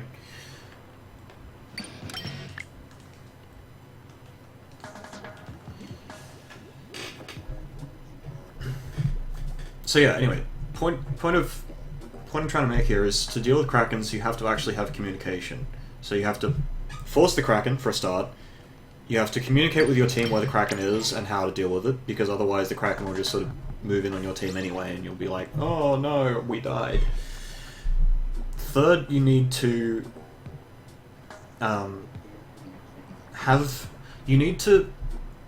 I guess, what's the best way to put this?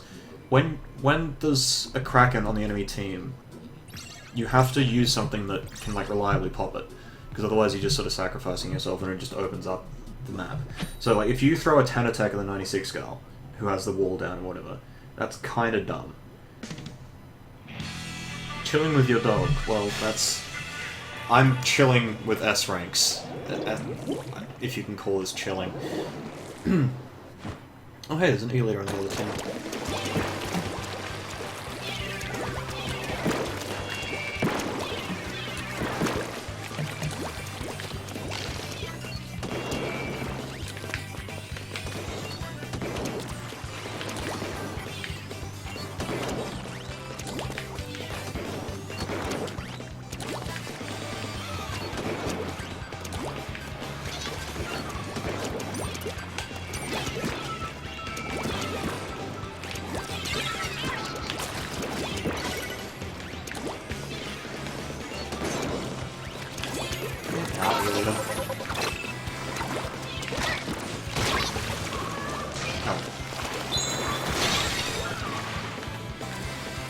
Which is a better support bubble? Zinc Mini.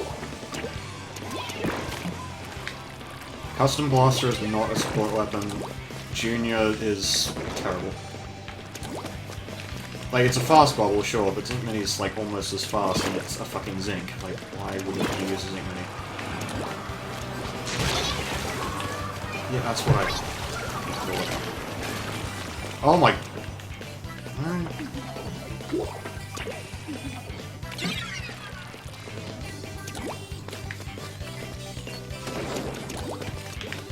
I missed him.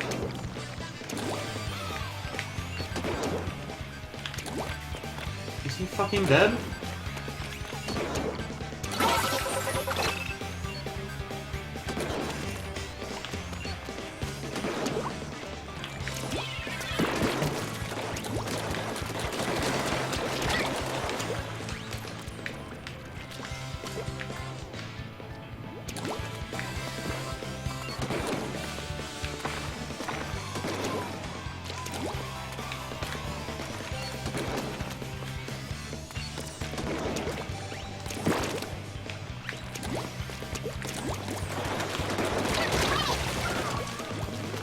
I fucking hate that about E-leaders. Like, you can't hit people close up. Ugh.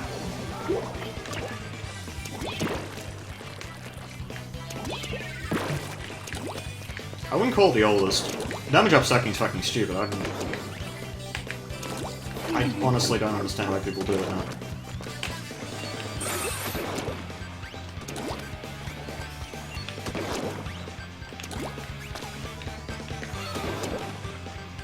Do I just not have teammate? Yeah, I don't have teammates, that's why.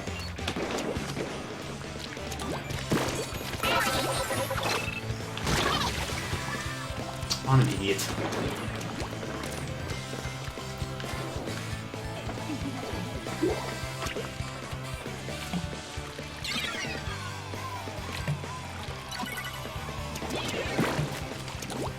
Yeah, if you are an E-leader and you stack damage up, you're fucking doing it wrong.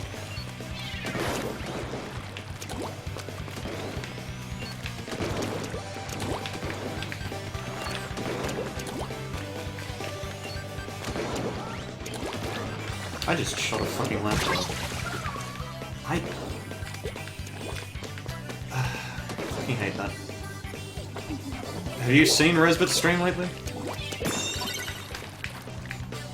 E-leader should be using ink recovery. Like, I'd almost say that damage up is secondary to that now.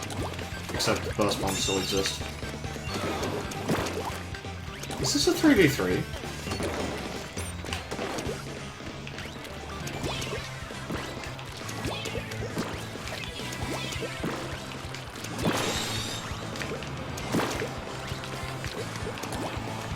I actually think it might be.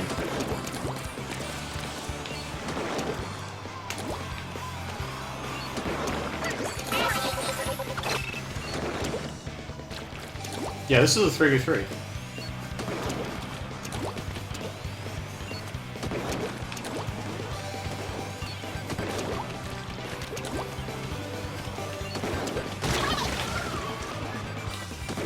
I fucking hate that.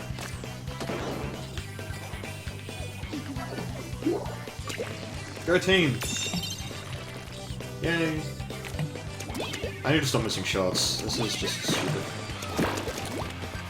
Like, this E-leader on the other team is not really that difficult to deal with.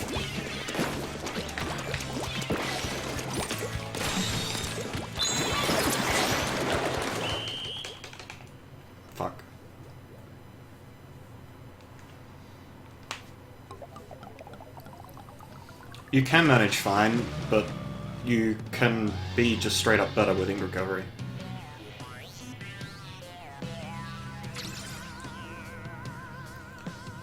Ink recovery makes you a constant presence on the map, whereas E-liters without ink recovery is sort of pointless sometimes. I fucking hate E-liter on Moray. Like, I actually dislike playing E-liter on Moray. It's stupid.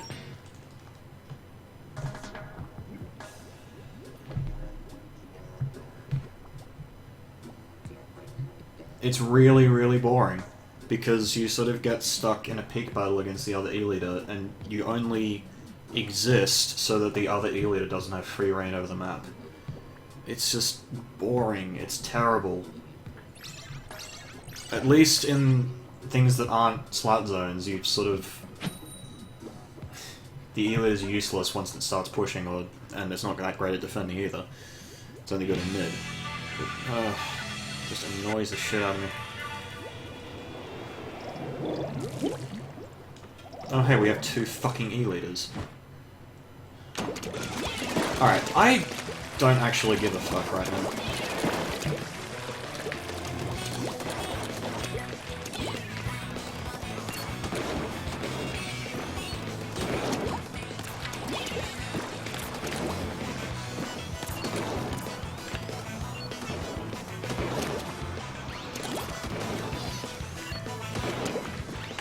Good job, E-liter.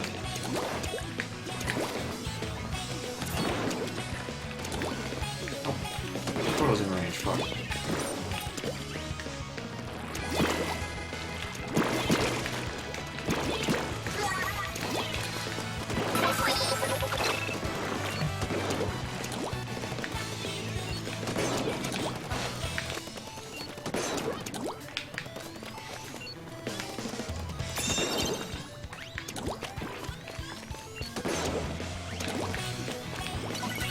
A bit of rest, E-liter.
Nice.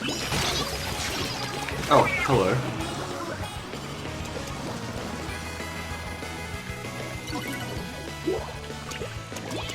Oh hey, we lost a zone because of an ink strike. Oh shit.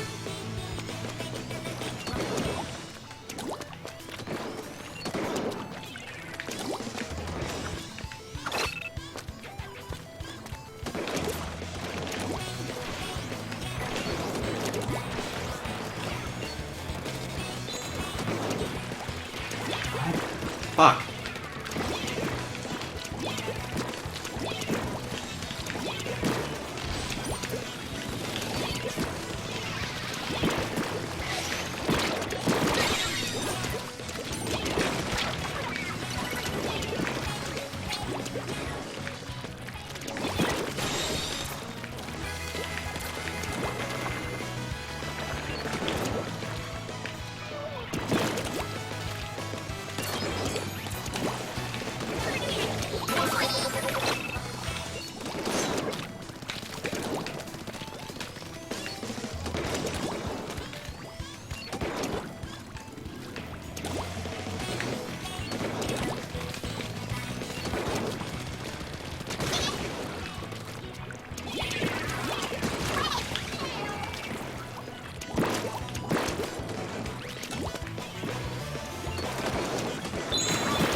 too. Nice Kraken.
Huh.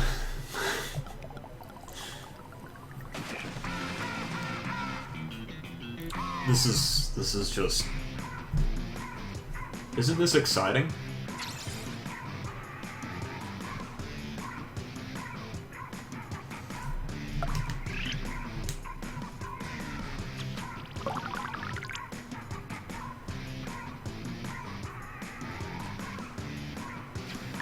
Ah, dear.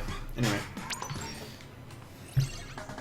I honestly don't know why I'm playing this fucking rotation. I just want to play Museum. I know people are like... I know Museum Zones is like a meme and all that, but...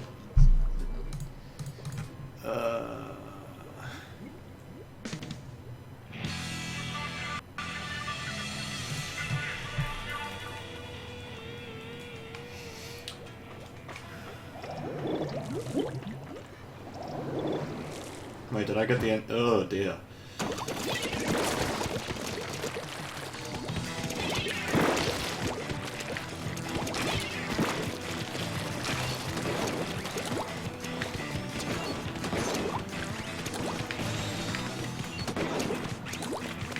How did I miss that? Oh hey, someone killed themselves.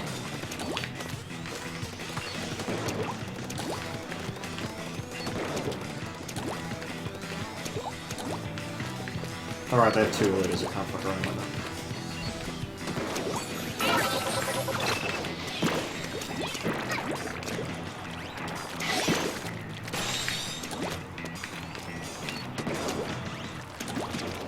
Oh, really?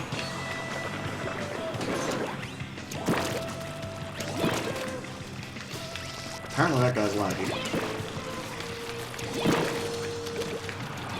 Hi, brush. Hi, brush.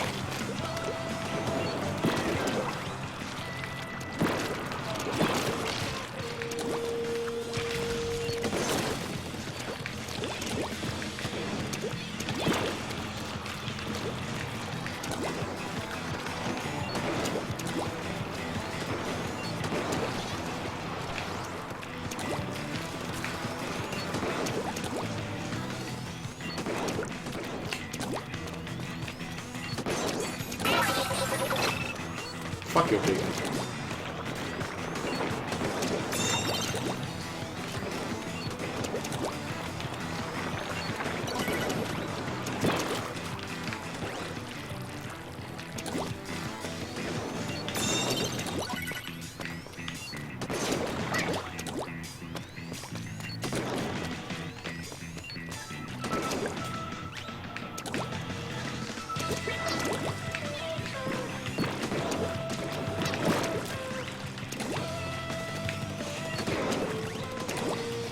I hate missing.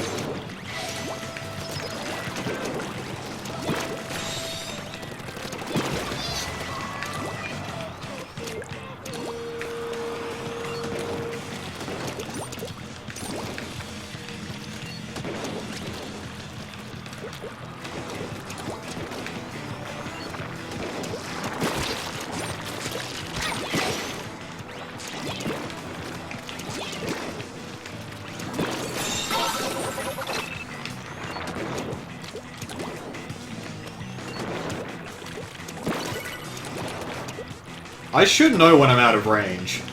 This is kind of silly.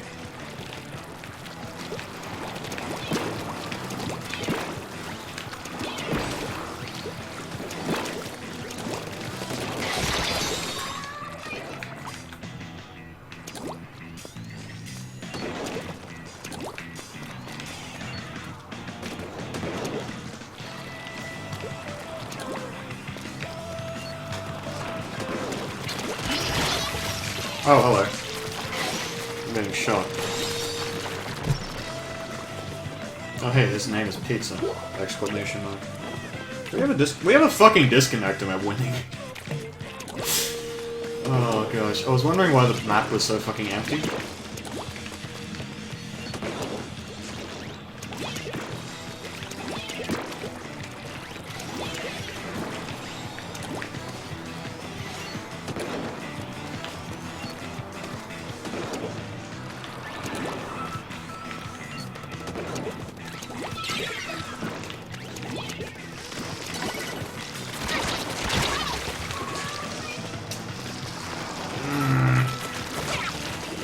Team, I know you're S rank. Please pay attention. Oh hey, Carbon's going to take their zone.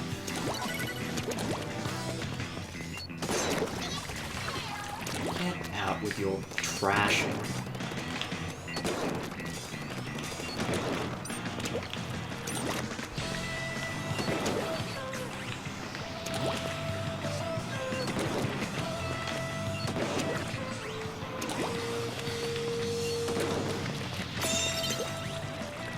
Oh my. Are we actually just gonna win a fucking 3v4?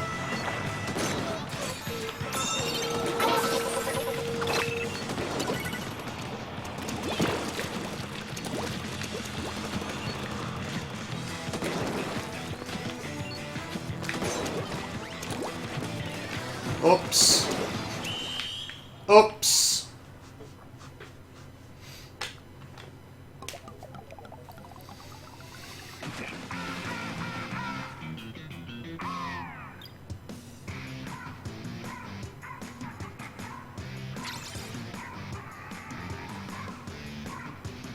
That was a 3v4 the entire time?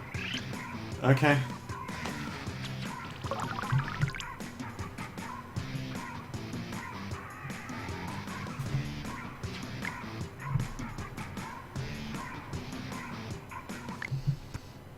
I don't know. I don't know, dude.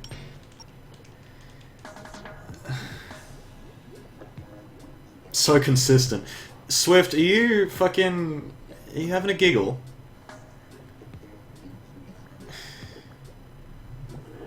Are you actually having a giggle?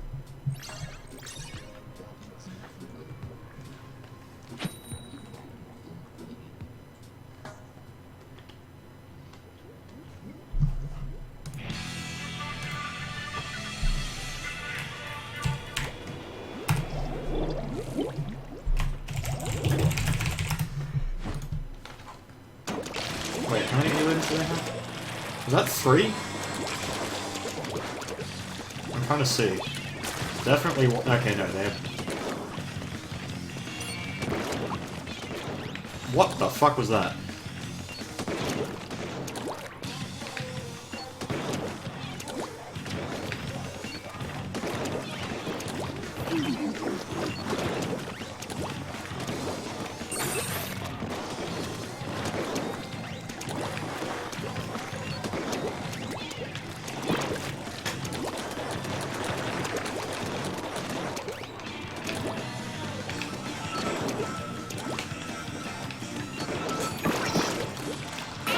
Look how sneaky I am by being just barely out of range. What in the fuck?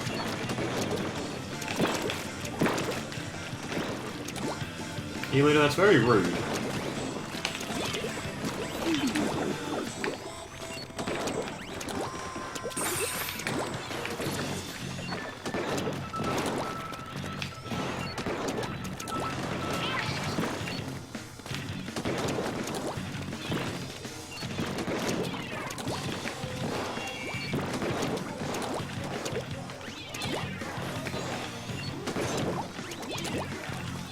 That was a sprinkle. I get excited.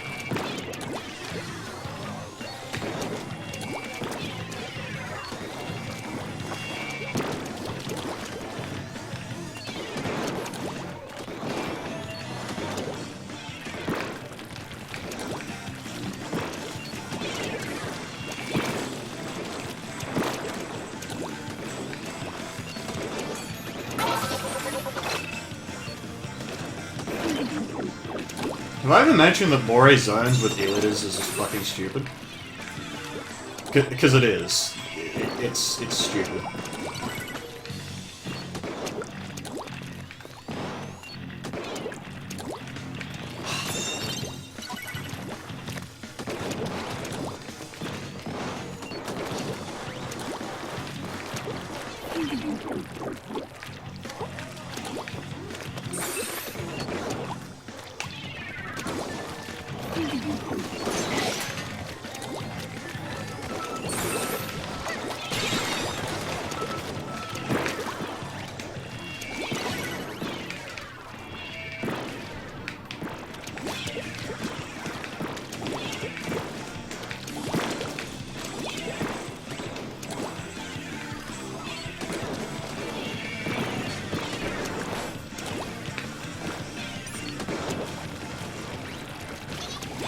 I don't know what's going on.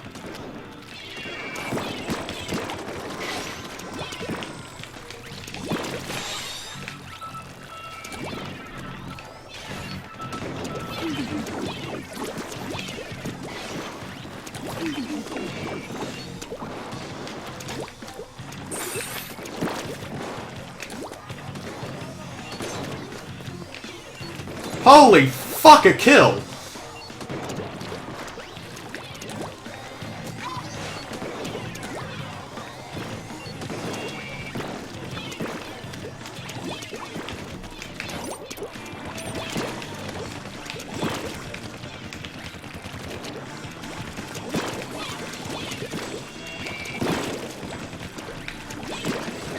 Get out of that fucking base.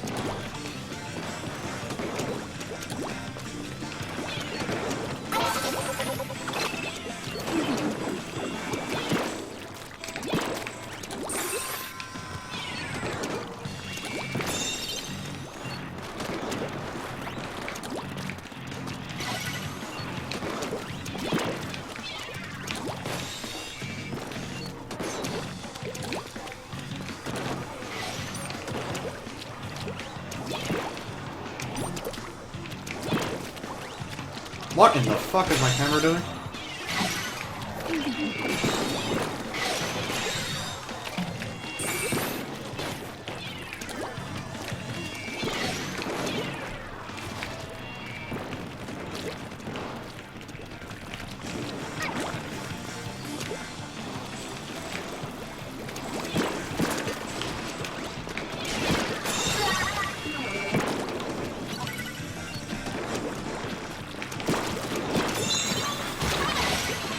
Oh, oops.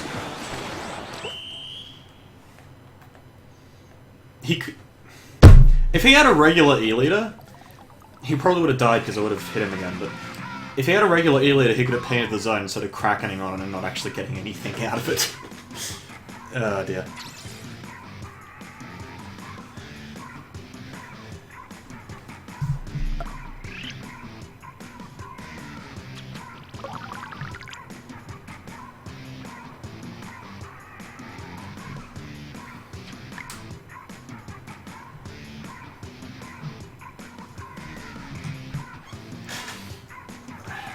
The worst part is this map has been improved. Like, I actually have no idea what the dev team were thinking when they made the first iteration of this map, because it's fucking dumb. Like, this... I'll take that back. I actually know what they're thinking. They were thinking, this is a game that's not going to actually sell well, so it doesn't actually matter if the maps are any good, we're just going to sort of do things because we can. Oh shit, the game sold well and we have snipers who actually hit shots. Like... Yeah.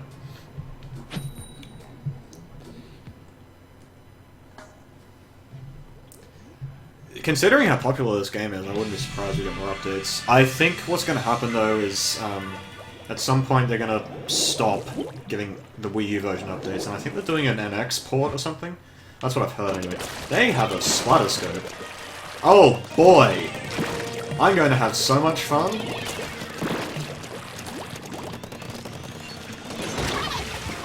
Oh, whoops. I'm an idiot. Alright, guy, don't die to someone. Am I gonna get snipped?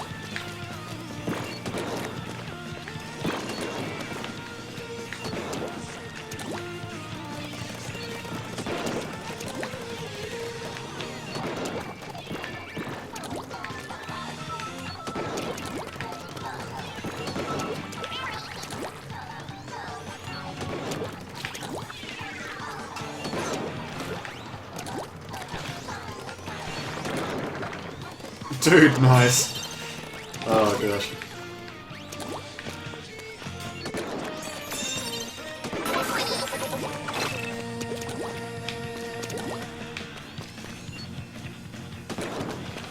Oh, what a shame.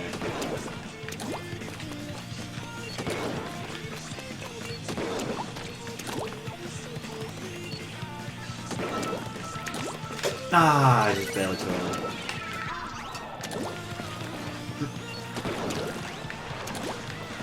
I can appreciate what this guy's trying to do, it's just...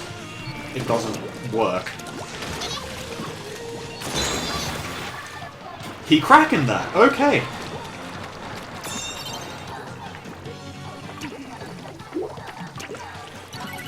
Like, he actually cracking my shot just then.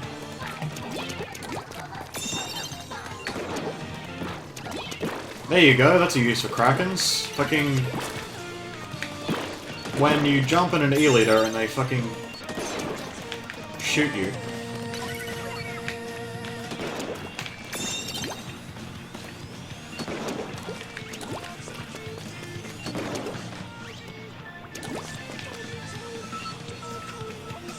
I actually like Museum Zones. I know it's a meme, but it's a good map. Like, I'd rather that be in the rotation than fucking Salt Spray.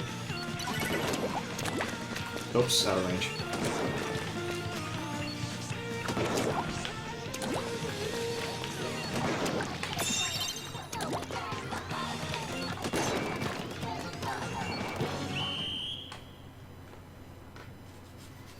I hope Nintendo's watching the stream. Nintendo, get your fucking shit together.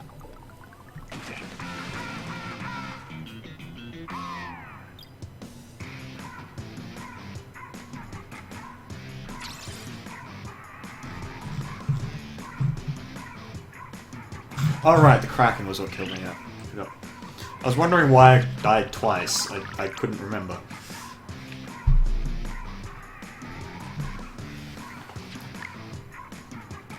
Salt Spray is one of the worst designed maps in the history of FPS. Okay, not counting COD. It's actually awful, like, nothing about that map is any good. It's... like, half the map, actually more than half the map isn't used. Ever. Like... why?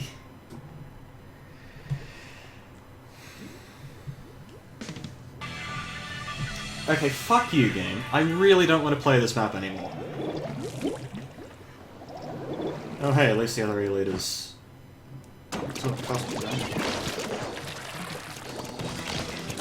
I'm going to do something never before done in the history of Splatoon. Actually, it probably has been done, but I don't know.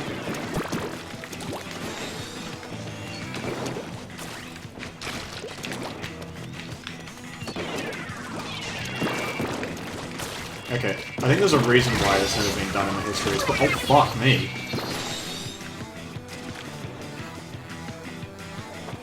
E-liter, the fuck are you doing?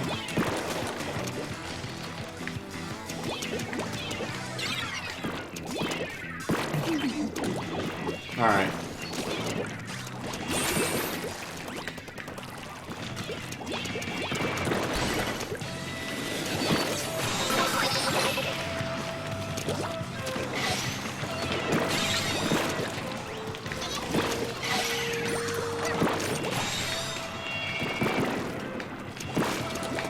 Where the fuck are these suctions coming from?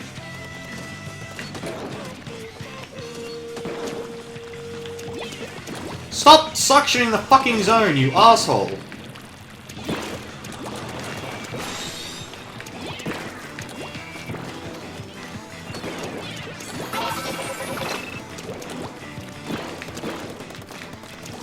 You best not fuck that up.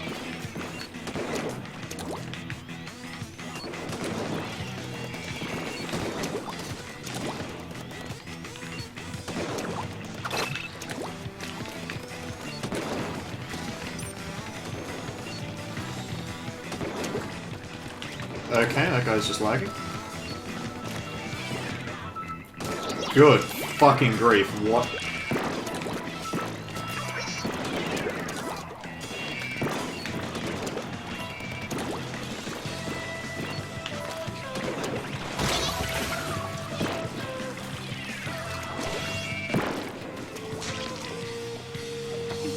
I hate people.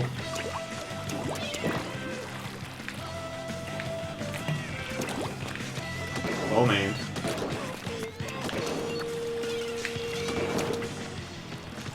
Oh, are you serious?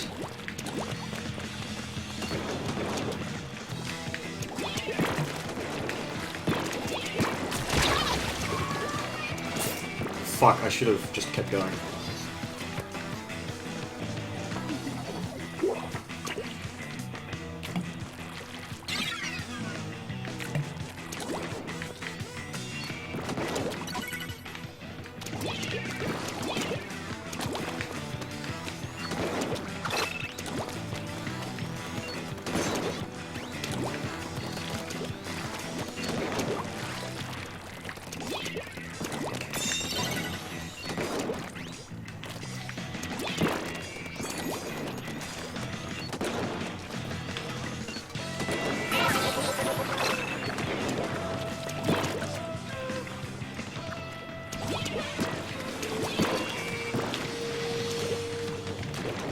Please disconnect, you...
I don't know why they removed Piranha Rainmaker. Like, it's actually... They fucked up the design of them, rather the, They fucked up a lot of things about that map, actually, but they should have just fixed it and moved on, rather than...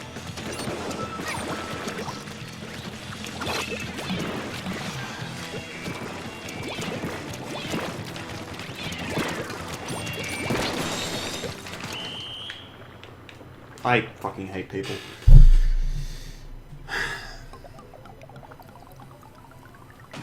There was a guy on the other team who was actually warping, so that was kind of...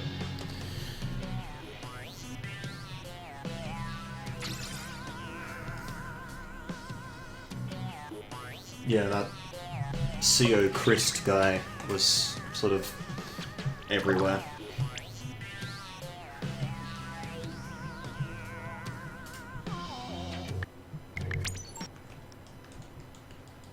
I think they removed tower control and port because of whale stuff. Because people...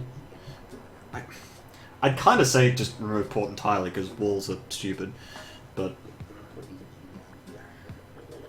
I know that's actually not entirely true, but it's bad for solo queue, that's for sure.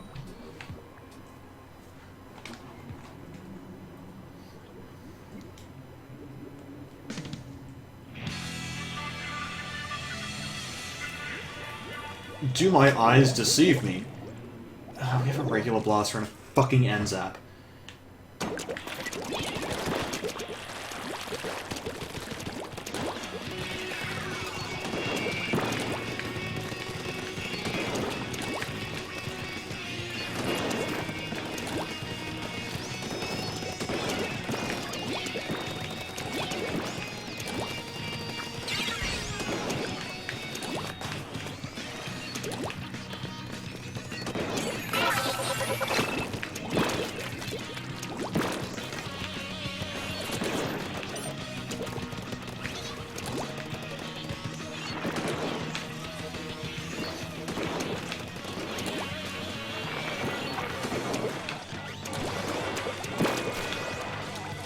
I think we just straight up lose this.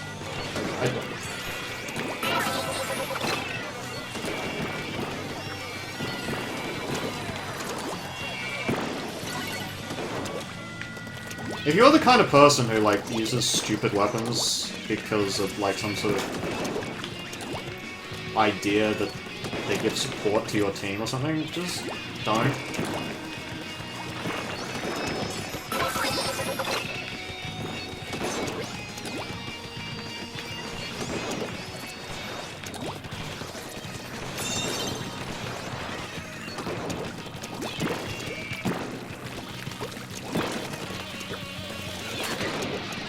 There's only like one support weapon in the game, this isn't good.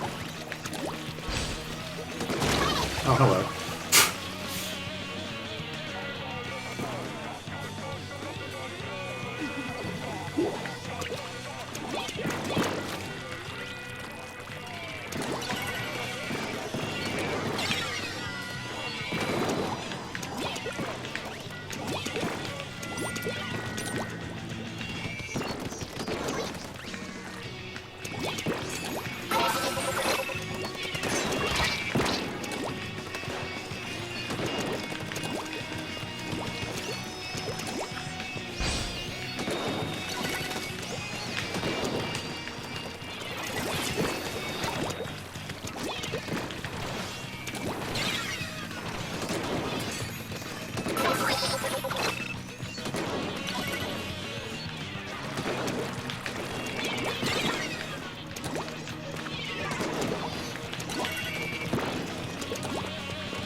That wasn't fun.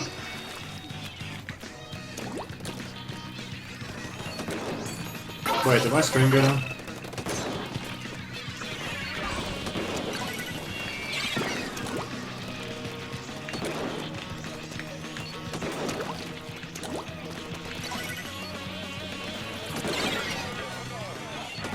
Stop dying on the zones, you fucking mongoloids!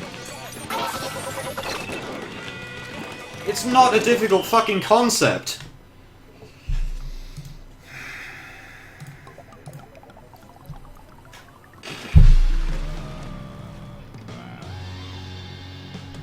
Just, these people are S rank, by the way.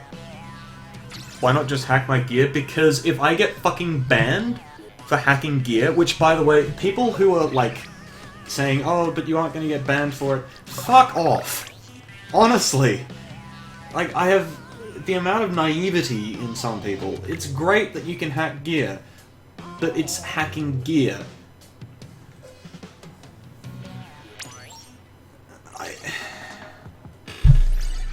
Like, to assume that Nintendo has no way of catching people who hack gear is stupidity beyond belief. Like, if you are willing to take the quite substantial risk that you eventually get your shit banned for hacking gear, by all means do it. There'll probably be an unban code at some point, like, when enough people get banned.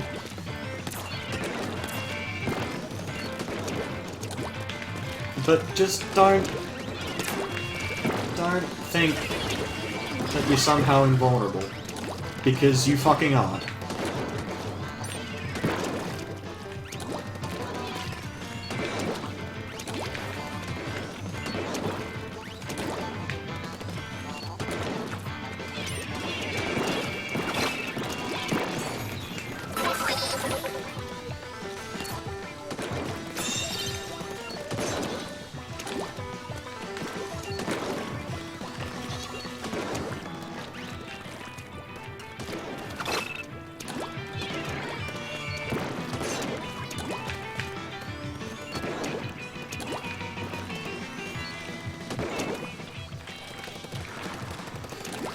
Also, yeah, stop Nike, it's an alt.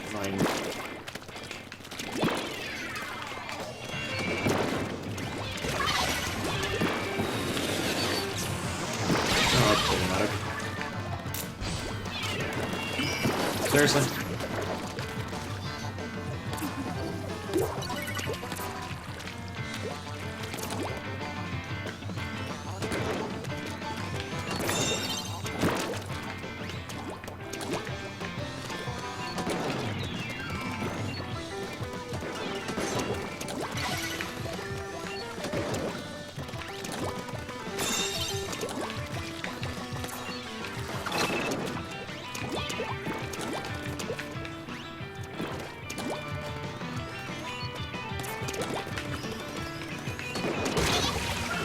Oh, hello. I was fixing my fucking controls, dude. Why would you do that to me?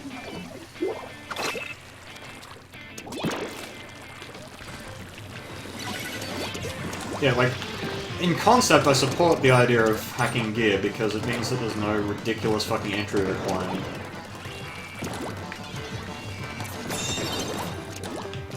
To, like, playing competitive. Which is a problem, by the way. Like,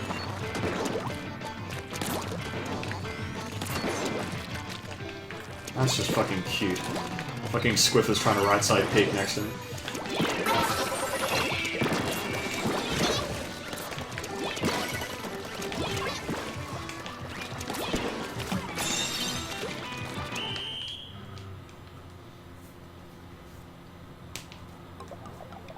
Yeah, if what Nintendo should do is make it like 100k to make a sub exactly what you want, then it's 300k for every piece of gear, which is reasonable.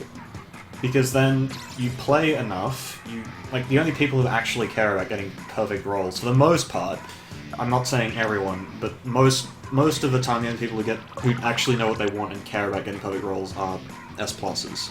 So, I don't have Overwatch, I know. I'm not getting it, because it's probably going to be terrible.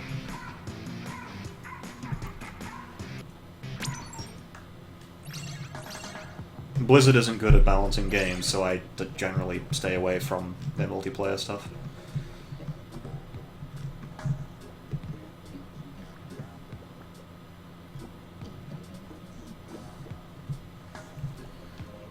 And before anyone says StarCraft Brood War, that was a fucking fluke.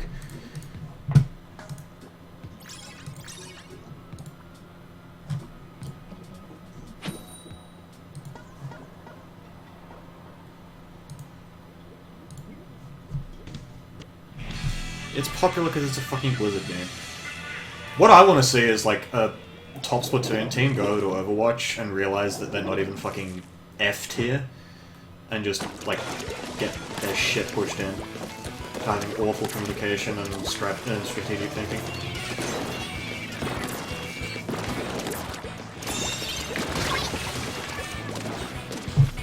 Squiffer, why? Just... ugh.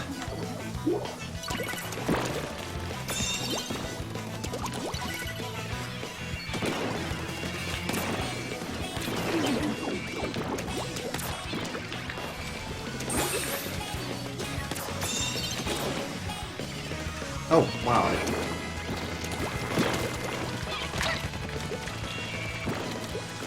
I don't give a fuck! He's actually trying to Zuka me.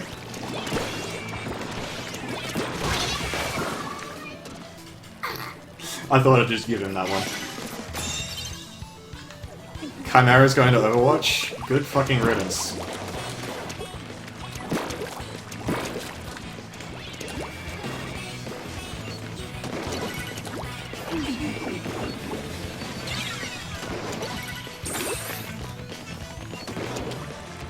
Oh, hi. That's an E-Leader. They have an E-Leader?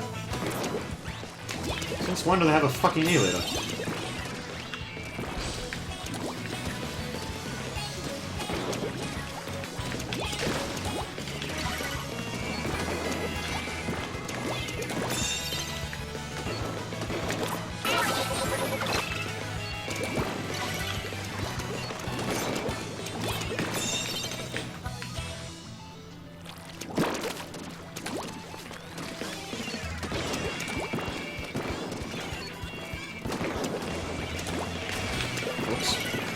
Oh, holy fuck, that dynamo just scared me.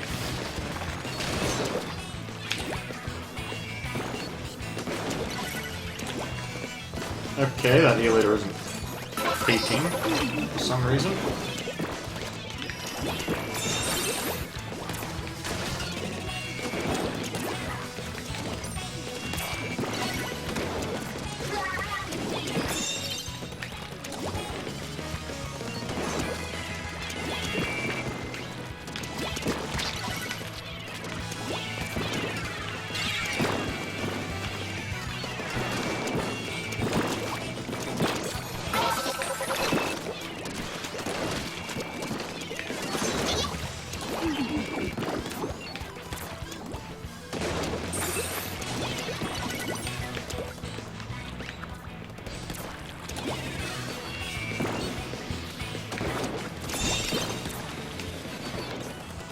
I legitimately feel sorry for Resbit for having to carry that team so fucking hard.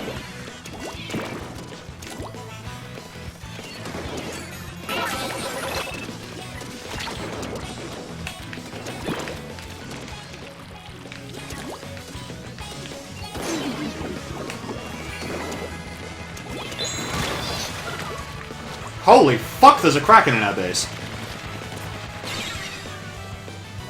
One of my problems with Overwatch? I haven't played it. I don't really have a particularly good opinion on it. But I don't particularly like the design, and it kind of looks terrible.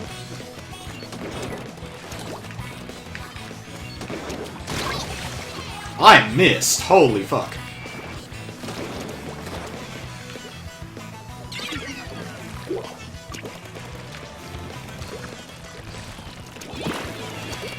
We don't have a base anymore. It's going to be difficult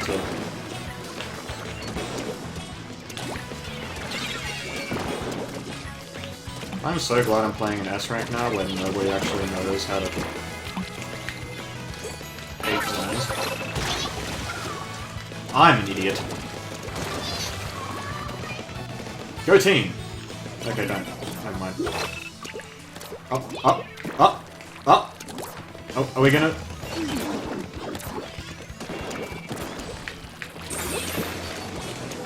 Oh my gosh. That's just...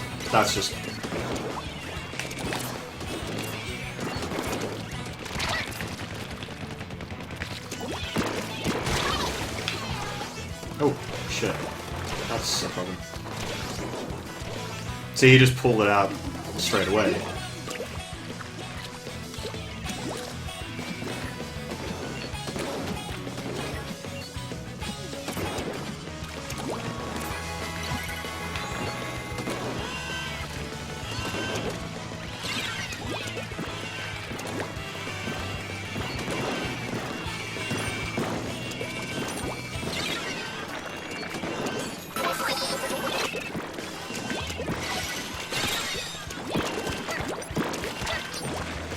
What am I doing here? Apparently dying. Come on, team! No.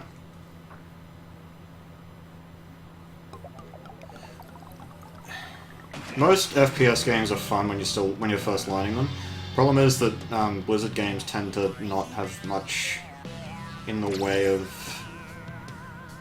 Like, see, the way this game is balanced, it sort of has legs, because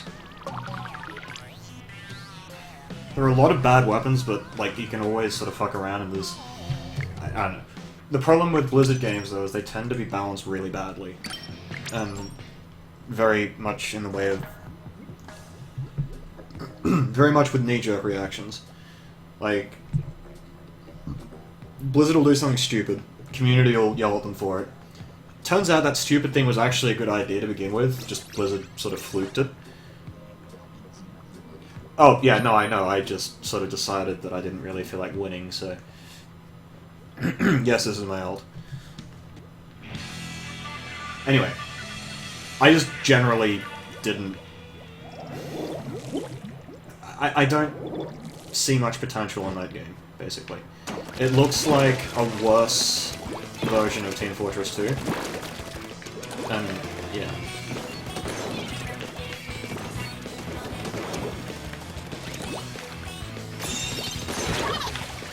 No, you idiot. That's not how you approach an leader.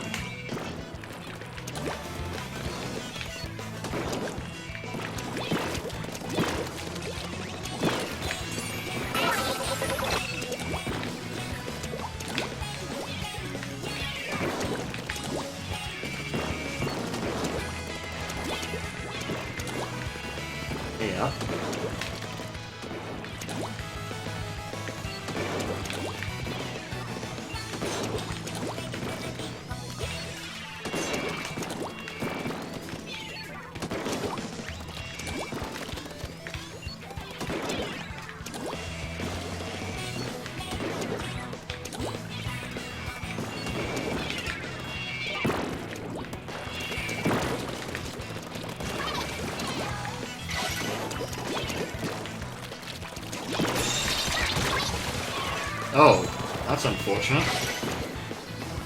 Oh hey, it's 1 point. Come on, team!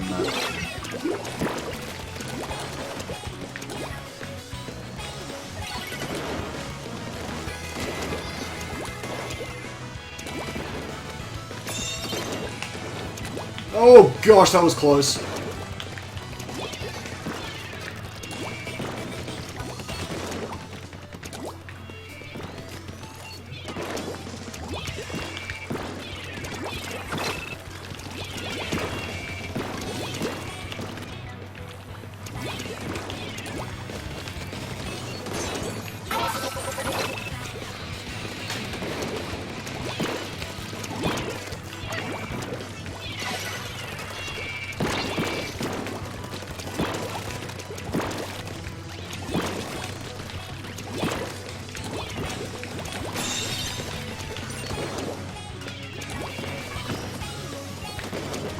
Dude, nice.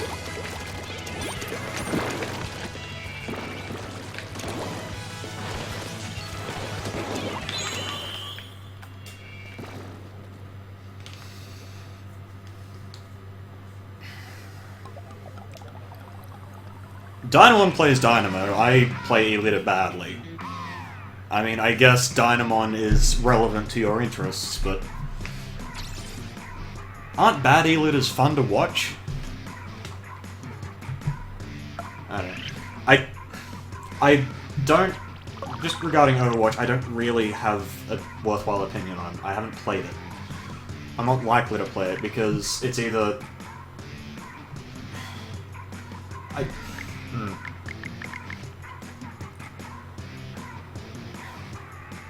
I guess I just don't like those kinds of games, the sort of massive FPSs. Splatoon's different because it's sort of like, it's a kind of a tight community, I guess. So you actually know people. Whereas in Overwatch it's sort of... yeah, I don't know. I don't know. I don't particularly like playing games like that.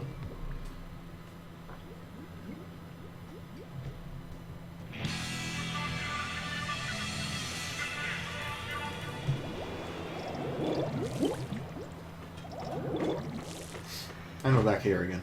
Oh gosh, they have no coverage.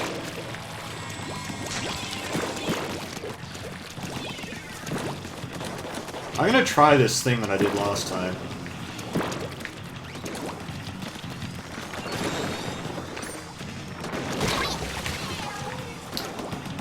Yeah, I missed. That was the problem. The problem you see is that, like, when I miss shots, it doesn't work. You have to hit shots in order to do that. Which I wasn't doing, which was, I guess, my fatal flaw in that plan.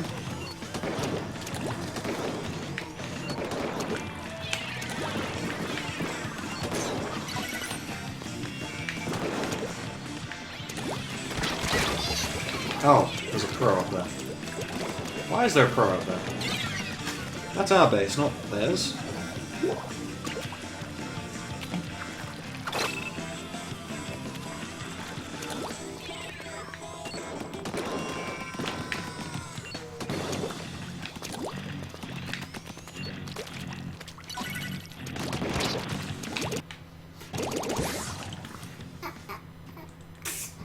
Why do I do things? I should have just taken the fucking shot, because I had him lined up like 3 times.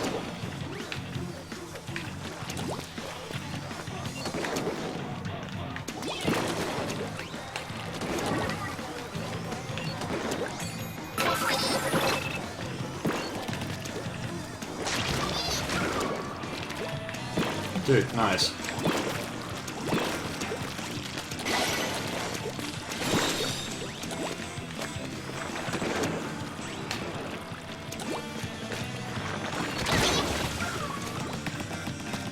Oh hey, there's a pro there again. See, that's their base. That's where the pro is supposed to be. Team, do you mind fucking capping the point? Holy fuck, how hard can it be?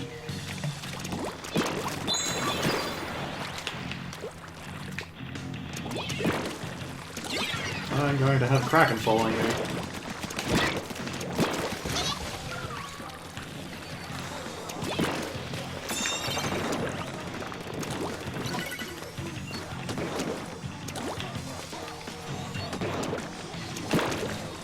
Good grief on those fucking Krakens they have.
Oh my gosh, that is so annoying. Thank you.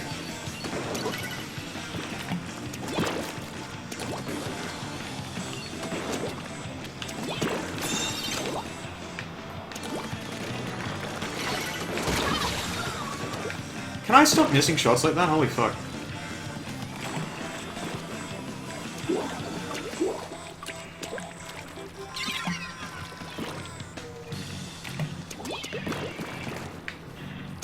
Whale and Ink Strike are about equally good, it's just that Ink Strike's the one that people are used to. Or not Ink Strike, Whale is the one that people are used to. What the fuck is that build? The damage up I get, the run speed? What the fuck?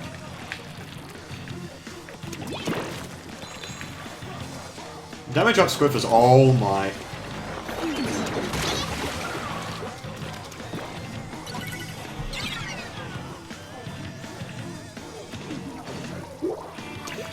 Like...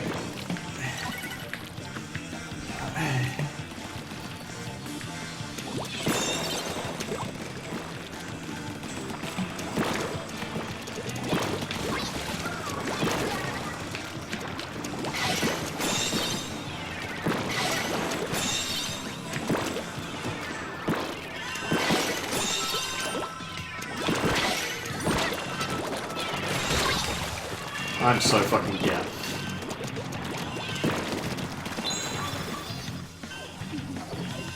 Cap it? No.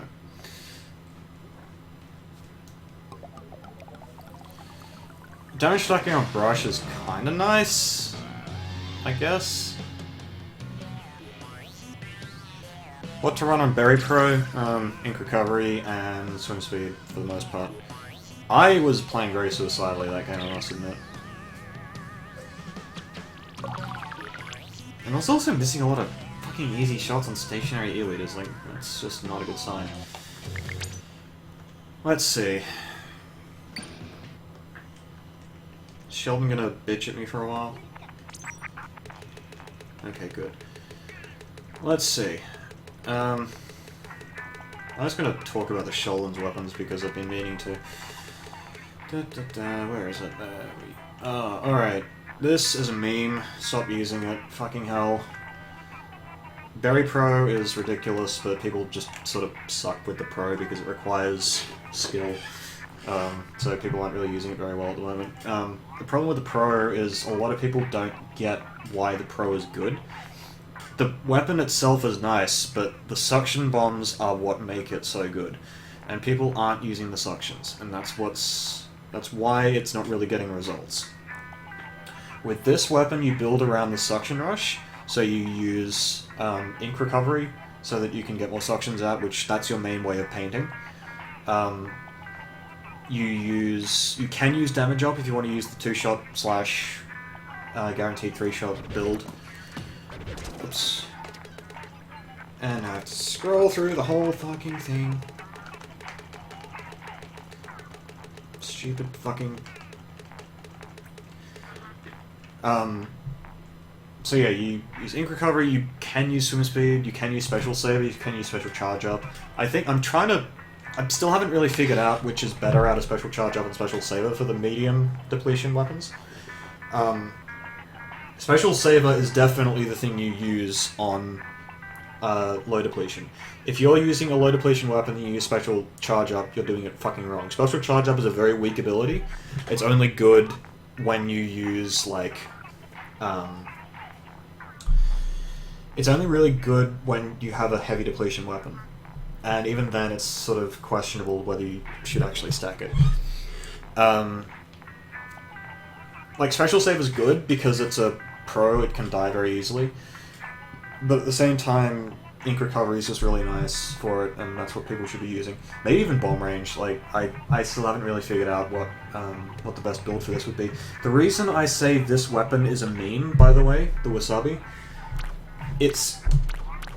what does it say? It's a medium depletion splat bomb ink strike, which is what the pro has. Now, the Wasabi, people are using the Wasabi thinking it's good. It's not... Okay, again, the reason the 10 attack is good is not because of the Splatter Shot main. The Splatter Shot is kind of a iffy kind of weapon. It's good because it has good ink coverage, good mobility, good damage, whatever. But it's not so good that you use a bad kit with it. Like, you don't see many people running the regular Splatter Shot, even though, you know, the burst bombs have been buffed and whatnot. The reason is because it's just not that great of a weapon when it doesn't have the amazing kit that the 10 attack has. Yeah, Special Charge Up Junior is sort of a different thing, but at the same time, Special Charge Up Junior is kind of silly when the Zinc Mini exists, so... Anyway. So, I understand why people think this weapon is good, because they're running it like a 10 attack that has a longer range bomb and an ink and a special that like ink zones, because people generally suck with Ink Zuka, that's just a thing. But it's not really that good.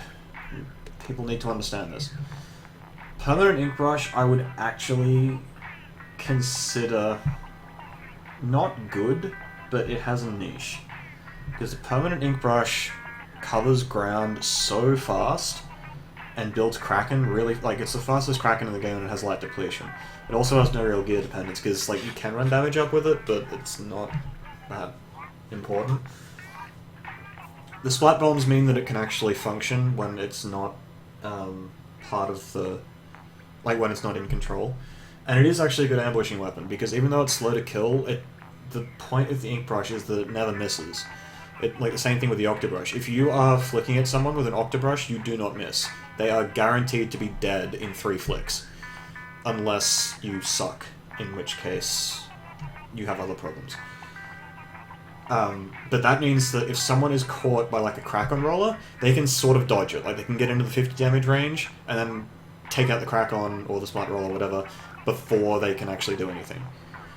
And that's the key difference between the brush and the rollers, the brushes and the rollers, that people don't really understand. And the reason why, like, the Octobrush works for Silver, for example, is because it does actually have a sort of a niche use. That said, the Octo-Nouveau, whatever, it competes with the 10 attack, so it's just not worth it. And it competes with this thing, actually. Soda Slush is really good. I think the problem... I initially thought it wasn't that good, and then I figured out the special depletion thing. Soda Slosher is very, very good. It's... The problem I have with it is that it's fragile. Sloshers are fragile. They're very, very nice. But the problem is that the Soda Slosher... Oh, actually, I'll go back to this real quick. The thing with the Permanent Ink Brush is, I was mentioning before, a lot of you weren't here for this, but I was mentioning before how, like, the Swish-O-Matic does well in solo queue because it has that sort of momentum to it, where you get a couple of kills and you build Kraken, and then by the time the other team's done anything about you, you've already Krakened them to death. This thing actually has that, but to a greater degree, to the point where pretty much one kill, or even a small opening, can get you Kraken and a way in. Because if the other team leaves any part of the map open, particularly on the sort of wide open maps where there's a lot of ways in and you can't actually cover every angle, the ink brush can get a lot of turf down really quickly. The blue, I tend to do that anyway. And that's why I think this actually has a place, because it's kind of like a sploosh in the sense that it's like a really close range ambushing weapon, but it paints faster, gets a really fast crack, and has the splat bomb, so it actually sort of functions as part of a team. And yeah, the Kraken's a Kraken. Soda Slosher, as I was saying, is very good. The problem is it's fragile. It's a very, very offensively geared weapon. It's not... Like, you can use it to get picks and whatnot. Like, if you have to run special saver on it, basically. It's extremely fragile. Like, this is a weapon that tends to sort of play like a blaster, I guess. And the problem with that is that it's not as reliable as a blaster. Blasters pretty much are really easy to get the follow-up shot with if you get the first one. Slosher's not so much. So it's sort of locked into running Special Saver with this, so that you can actually get Inksukas, but at the same time it does ink relatively well, and it has the whole Slosher thing going for it. So it's good, it's kind of difficult to justify its place in a team compared to like a Tanatek or something.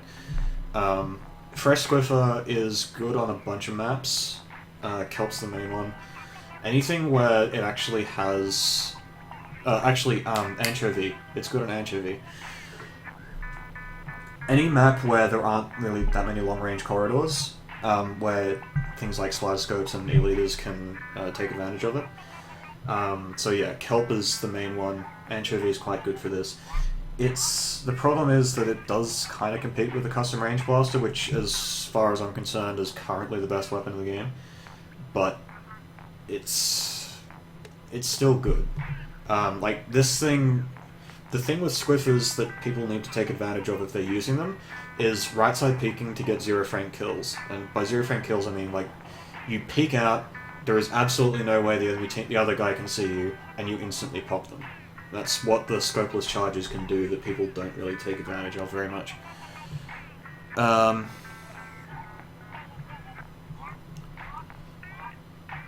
Teo Johnson, I'm not entirely sure that these half-decent teams exist. They certainly don't exist in competitive, so... I mean, I agree with you, Krakens aren't very good against organized teams. They're more of a momentum kind of chaos building thing. Like, if the other team's trying to group to do something and you Kraken them, that's really strong, because it just kills their push. But yeah, Krakens aren't the sort of be-all end-all that people tend to think they are. This thing is interesting.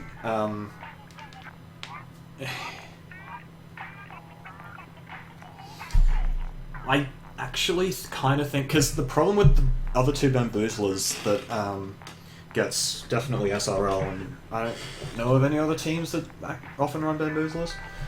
Problem with Bamboozler is it has very, very weak ink coverage, and as a result you need to run like a Dynamo or something to make up for it. So it sort of locks you into two weapons on your team comp, and the Bamboozler's kind of hard to justify as a result. Like, it's a decent support weapon because it has Echo, but it's like a slow, not very safe... You got to see over the... what? Squiffer isn't garbage, dude. The problem is that people aren't... It kind of needs support. And custom E-Leader is fucking terrible. If you want, I can rant about that again, but...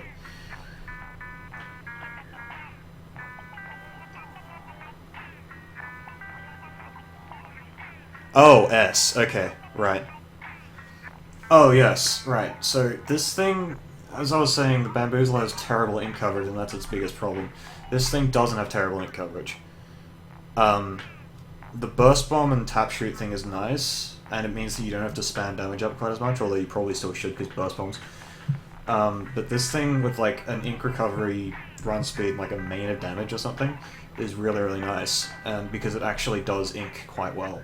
The Ink Strike is sort of part of that, because the biggest weakness of the Bamboozler, it's kind of like a 20XX weapon, in that if you're good with it, it's extremely powerful, because it actually does kill very, very quickly. Like, if you do the zero frame thing that I was talking about with the Swiffer, where you sort of flick out and hit someone and then do the follow-up shot, it's like a 8 frame kill or something, which is kind of stupid. The burst bombs also help with that. The Ink Strike is kind of weird. I think this is a decent weapon, it's just it's kind of too meta, I guess. And by that I don't mean like meta game, I mean it's too... It does some nice things, but it's just not... It's too hard to justify, I guess. Like, it's great running this thing because it's a bamboozler and it makes pew-pew noises, but like, if you're gonna use something like this, you're better off using like a fucking L3 or something. It's... yeah.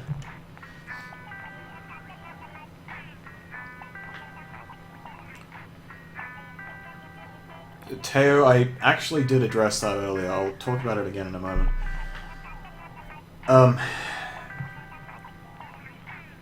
Alright, so refurbished Mini is fucking terrible. Nothing about this kit makes any sense. It's... The point of the burst bombs is combos. The point of the Mini is that it kills people with the burst. And if you don't kill someone with a burst, you just sort of shoot them again because it's a Mini. Like, there's no point to burst bombs on this weapon. It already has good ink coverage. It already has 2 really good kits on its other 2 builds. Like, the regular Mini is really good, and in fact I think people should be considering it again if they really like their Zookas, rather than like, just as an alternative to the Ten-Attack. It actually does have a reason to be used now. And of course the Zinc Mini is amazing. This thing just makes no sense. I honestly don't know what the point of it is. Alright, custom E-Liter. I was talking about this before. I was sort of a bit out of it and I was playing the game, so I wasn't terribly eloquent. The reason this is a terrible weapon that gets used in competitive a lot...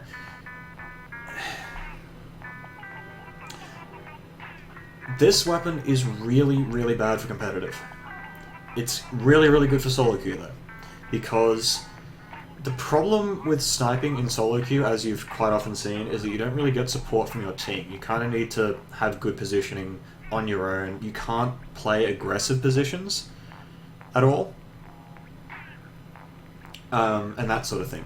So you know, you run custom E-Liter in solo queue so that you can play those aggressive positions without your team supporting you.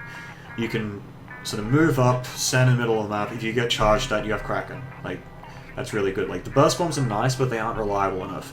It's better to, in solo queue, because the Kraken isn't going to get responded to correctly, it's better to have the Kraken so that you're not actually doing anything for 7 seconds, but you're still alive, so that the other team sort of doesn't realize you're dead, kind of thing. Or realize you're not doing anything, rather. And that's why it's good in solo queue. That's why people use it in competitive, because people treat competitive like solo queue. The problem is that when you go into competitive, your team is supposed to support you when you're in those aggressive positions with the charger.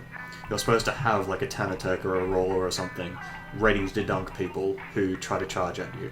You're supposed to have someone like pushing up on the flank so that the E-Liter on the other team is limited in the angles that they have on you. This doesn't happen because teams aren't organized enough. But when you do this, when you play aggressively, you get more opportunities to ink turf after, you know, the first minute or so, where turf control sort of consolidates a bit. You have so much opportunity to gain special through the burst bombs, meaning you can just sort of throw a burst bomb at a bit of ink and it's inked. It's, you know, you don't have to move out of your position. And the actual shots charge a lot as well.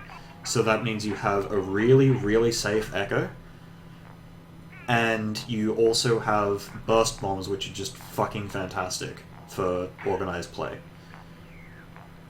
And yet, and this is why as far as I'm concerned, I don't think there are any maps and modes, map and mode combinations, where I would prefer having a custom E-Liter over a regular one. It's just too fucking... Echo is too damn strong in organized play. Like, that's...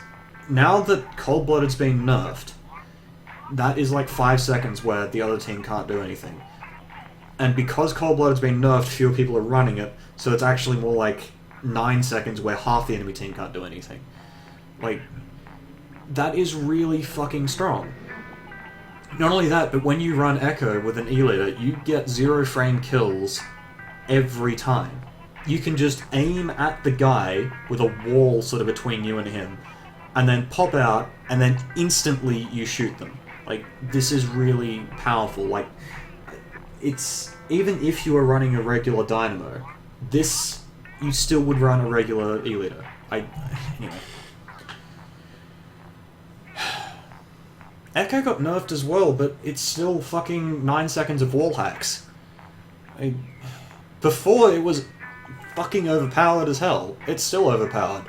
12 seconds of wall hacks, and requiring the use of Cold-Blooded on pretty much any mode. Like, that, I don't think people quite understand how overpowered Echo was.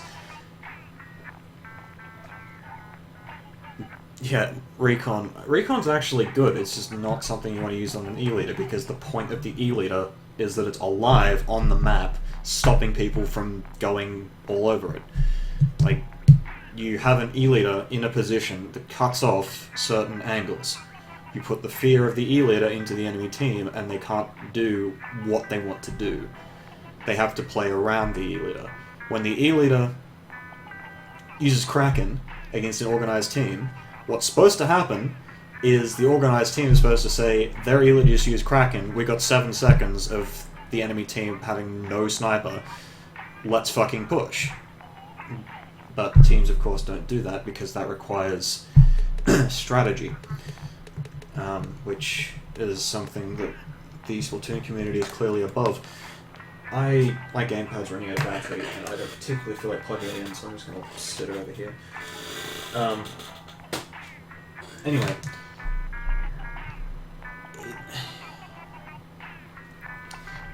The thing with Cold-Blooded, like, it got nerfed, sure, but it's almost... it's kind of weird, because I don't actually run Cold-Blooded that often. If I go to my main, I might actually go to my main and talk about a few things. Anything useful? Oh, that's actually very good. Is that the... no, this is Echo one.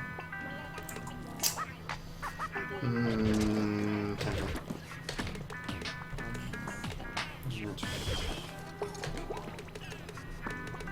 Oh, useless. Alright.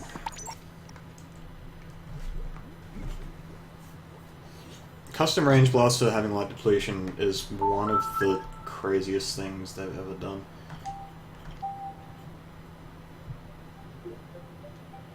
Like, it's...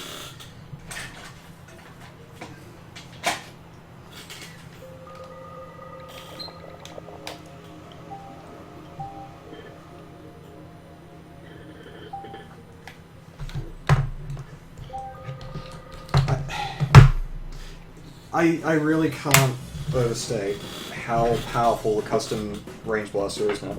It was never gear dependent, which means that you can run as much Saber as you want and not really be suffering for it. You run a bit of ink recovery or swim speed and you're basically just set. I don't think Tenacity is actually that good on charges. I know people have the argument of, well, charges are always the last one alive, but the problem is that you're better off running something like ink recovery in that slot, I think. I know people like that, the Tenacity thing, but I don't think Tenacity is actually that strong. Like, it's kind of nice for the free special, but the point of Tenacity is to get special when you can't actually build it, and Elites are always in a position where they can build special.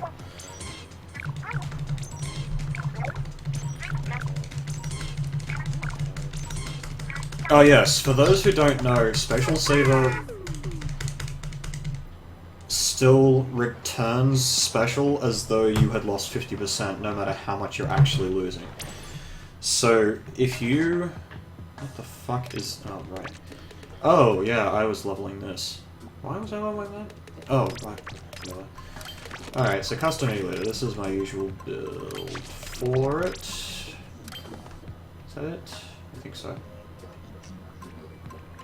It's either that or that. I think it's that, right? So, this is just randomly rolled gear. I would probably...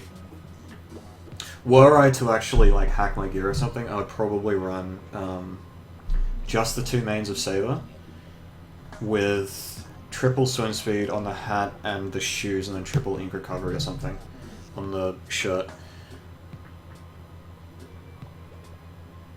Did I say custom melee or I meant custom range blaster? I don't think tenacity for custom range blaster is that strong. I think sub saber is just... special saber is just so much stronger. It actually doesn't build that slowly. Ink resistance... I know I have a reason for it.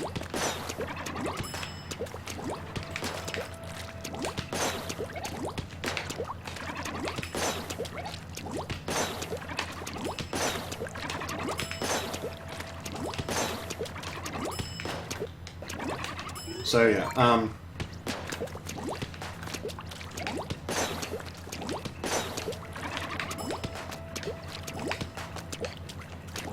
I not be terrible?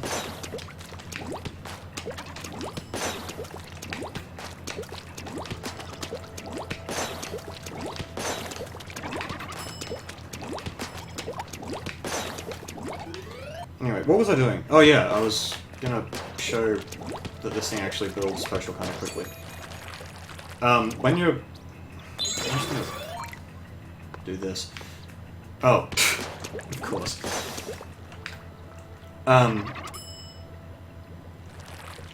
Oh, the point of ink res is so that pixels of ink don't fuck you up completely. Which is kind of important on Blaster because you actually do tend to sort of land in pixels of ink every now and then. Okay, so something you guys might be wondering is how I'm getting accurate shots while jumping. This is something that I sort of already knew but hadn't quite figured out the specifics. So the point... Okay, so just to begin with, the point of jumping with a blaster is that if you just sort of run and shoot, you move very, very slowly. But if you jump and shoot, you move quite a bit faster. And then you can just sort of swim. So because there's that extra movement, people have to actually track, and it's a lot harder to miss, to hit shots when the other guy's doing that. To actually get accurate shots with the blaster, you basically just wait a bit before you shoot. Just to sort of demonstrate, when the shot comes out, that's when the, for those... Yeah, I'll start from the beginning. When you shoot with the blaster, it takes a bit before the shot actually comes out. So, like you pull the trigger, gun gets raised, and there's like a bit of a wait, and then you shoot. If you were to pull the trigger and jump, so I'm pressing the trigger and then jumping, you'll see that it sort of goes off in the middle of nowhere. So what you want to do is, when you jump, you notice that the crosshair gradually recovers. If you pull the trigger just as you're about to reach the peak of your jump, you actually get a fairly accurate shot.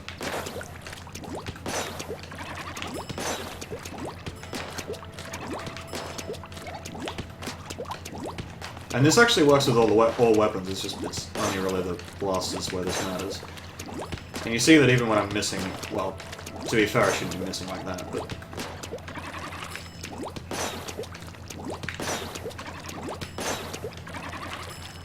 This is very accurate at 100% range, actually. Like, this is 100% range here.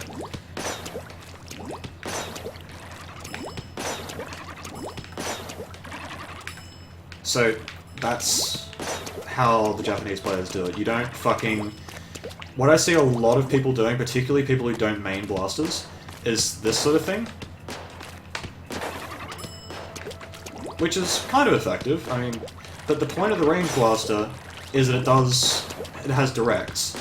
And then if you miss, you still do a fuck ton of damage, you can get the follow-up. And then it has a fucking ridiculous kit, where you have the splat bombs, and yeah.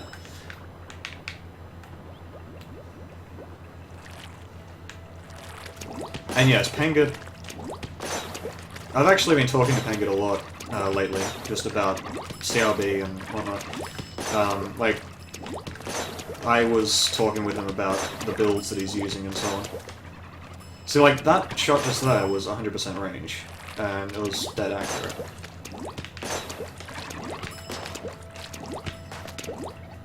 So, yeah, if you're using blasters and you don't know that this is a thing, I hope you now know that this is a thing. What else is there? Oh yeah, sloshes.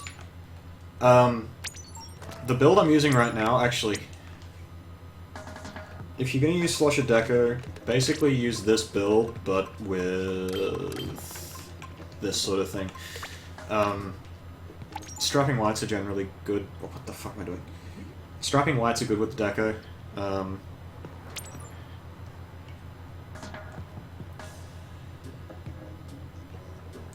CRB isn't played close range, but it still fights against weapons that are able to shoot at it, and it's just generally really good for mobility. Like, you play this thing like a Luna because when you hit directs accurately, it's very fucking strong. Like, it's one-shot kills at very long range with a godlike kit. That's why you would use it. I think I actually have a different build for this now. Something like this. Oh, I don't know. Oh wait, no, that's my Jet Scorcher build. Oh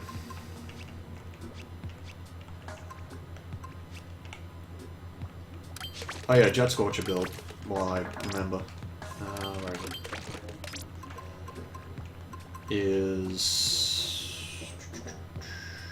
Actually, no.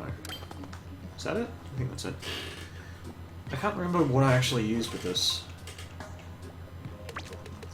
I know this is the build. I can't remember if it's that? Maybe? It's supposed to be like 3 subs and a main of Saber, 1 main and a couple of subs of damage up. Oh, actually, no, I know what it is. It's not actually an extra main of damage up. I stopped doing that. I'm doing something like this. This works really well. It's very, very strong with the combos because of the ink recovery, and the swim speed is also very, very nice. Oh, wait. No. That's the point of the comeback. The comeback... No, okay. Sorry, I'm a bit scatterbrained right now. I just keep forgetting what the build was because it's been like a month since I used it. The point was ink recovery. You can use either the neon green sea slugs or the just something else with like ink recovery main or something. But the point is you actually don't use swim speed because you use comeback with your Kraken. And that buffs the Kraken while you're like this. Comeback gives you your speed when you need it, because you run this build so that you have Kraken when you respawn. And then, because Custom Jet doesn't really need the special saver, the swim speed, rather, anymore, that means that you don't need to stack it, so you can freely stack your damage up and your ink recovery and so on. That was that build. What else? Oh yeah, my Tanatech build is something that a lot of people don't understand. When I use Tanatech, I do not use damage up and I do not use run speed. The reason for that is because damage up is kind of pointless on it. Yeah, I know it makes it 3-shot. I just play the Tanatech as though it's going to 4-shot. It's not really that big of a difference. And then you run something like this with... actually, no, what is the Krakon thing? There it is. Ink recovery, swim speed, ink resistance, cold-blooded. Like, this is a really fucking strong Tanatech kit because it means you can actually put suctions down. I know there's discussion going on in chat and I'll get to it, but I just wanted to... I keep fucking backing out of the fucking... Why don't I play my old account? Because I don't have that Wii U anymore. Oh yeah, here's another one. I don't use damage up on Spider Skirt because I instead go for mobility. So I haven't really nailed down a build for this, but it's basically ink recovery, cold-blooded, swim speed out the arse, and ink recovery. I said ink recovery already. Yeah. The reason being that the point of the Spider Scope now is that it's a very fast weapon compared to the E-Liter. So...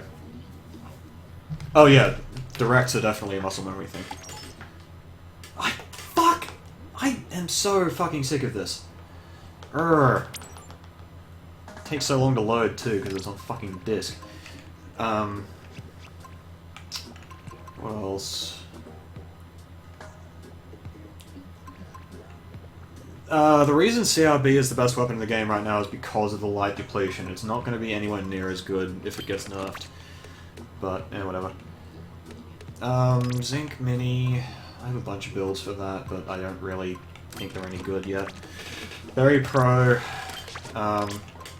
either do something like this, with stacked ink recovery, excuse me, or go for like a comeback build. Because this thing builds special very fast out of the gate because of the suctions. So if you run comeback with ink recovery, you get... It kind of saves you having to run saber, I guess. Oh, also, comeback with dynamos is like... Comeback in... I keep fucking pressing B when I'm not fucking meaning to.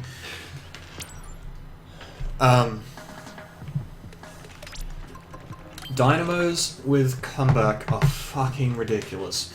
I cannot overstate that. If you use comeback and stealth jump with like a bunch of whatever the fuck you want, this shit gets... This shit can like jump in, land, like flick twice with comeback on, and like get echo. It's kind of fucked. I don't know. Oh yeah, the reason why Kraken is so strong on this weapon, Custom Range Blaster, is because the way to deal with Custom Range Blaster is to min-range it. I've said this a number of occasions, but the problem is that when you are jumping and shooting with a Custom Range Blaster, you can still be accurate with the technique I described, but also that is where your Kraken, like, you force the other player to come in on you, and you have Kraken. Like, it's a damned if you do, damned if you don't kind of situation. Whereas other weapons like the 96 scale, you're sort of better off staying a bit further away from it. There are some maps... Oh yeah, anyway, comeback. There are some maps where comeback is pretty much something you run on everything except the charger. Blackbelly, Kelp, Anchovy, I think? No, not Anchovy. Hit, maybe? Anytime where you can like swim out of spawn and have like most of your comeback lasts like 20 seconds. It's kind of stupid. Anytime you can sort of move out of spawn and be in the fight, comeback is ridiculously strong. So yeah, use it. What else? Oh yeah, Hydra. Just friendly reminder to those who don't remember this as a weapon. This has light depletion. It doesn't need that much saver because you can just sort of put a sprinkler down. But this thing is fucked. Like, how do you deal with this weapon if you don't have an E-Liter? Like, if you have a team comp that deals with E-Lit as well, like something with a bunch of walls and grenades, you run this thing, and suddenly the enemy team ceases to exist. It's fantastic. Oh yeah, this is a weapon, by the way. Light depletion, Tenatech kit. I don't know if it's a strong Zuka map, use this instead of Tenatech. It's actually kind of worth it. What else? Custom Blaster I actually have sort of shied away from, just because the Custom Range Blaster is so strong. It's not a good bubbler user, and it has point sensors, so I kinda don't like it. It's also got medium depletion, which makes it just really awkward. Because it doesn't build special that fast, and yeah. I just generally think Custom Blaster has fallen off a bit just because of how strong Custom Range Blaster is. Because you can run like Custom Range with Zinc Mini, and that is a ridiculously strong combination. You can run Hydra with Tenatech or something. It's a similar kind of thing. What would I run on custom Hydra? I honestly don't know. I actually have no idea. I know people run like run speed on it. I'm not sure if that's good or bad. Like I don't know. I don't know the weapon well enough to really make any points on that. Like I think ink recovery, maybe. I think special saver, like a main at least. But I don't know. I just don't know.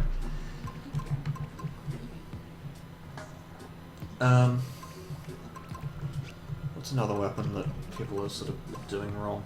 Oh yeah, L3D is pretty fucking strong. Use ink recovery and walk speed on this, and it just sort of destroys people. It's great.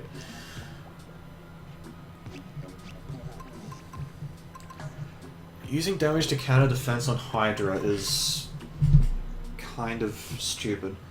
I forgot to mention. Okay, the damage and defense thing is stupid.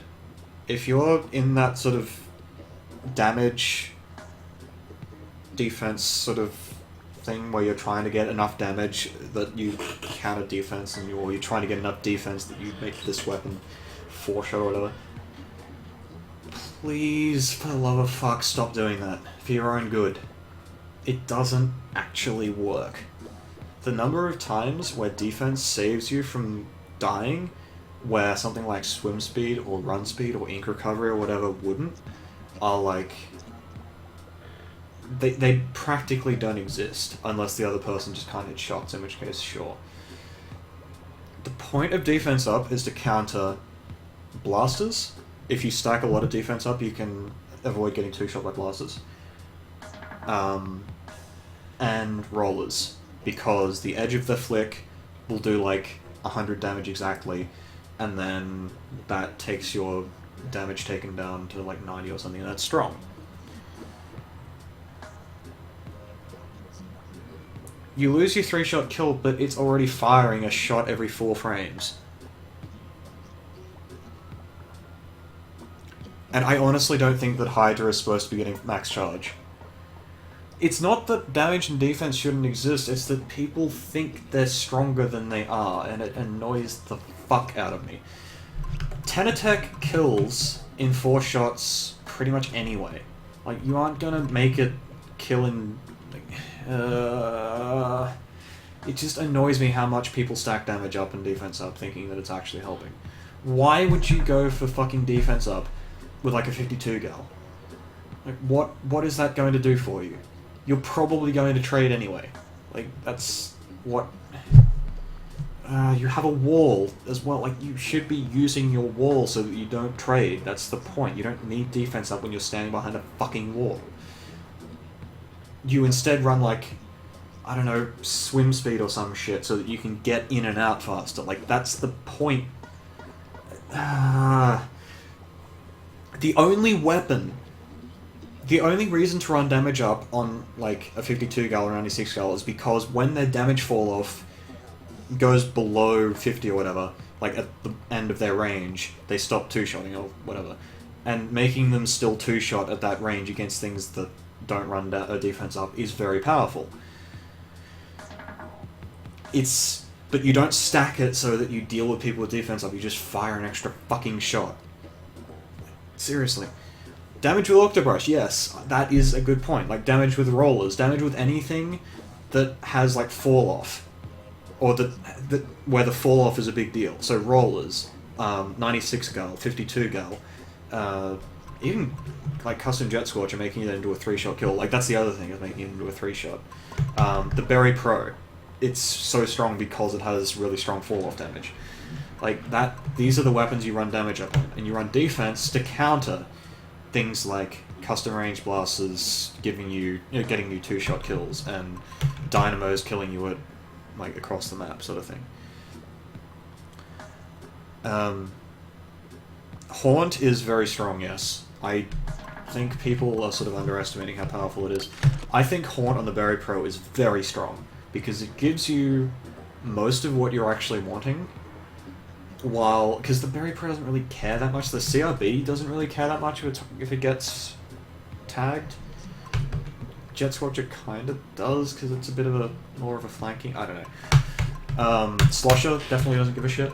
Like anything that's sort of longish range or has a wall or whatever just doesn't care about getting tagged, so you can use that to your advantage with Haunt. Thoughts on 52? 52 is heavily overrated. People sort of took one look at what Yugo was doing with it and said, oh my gosh, that's amazing, and then tried to do it themselves and couldn't because they weren't good enough.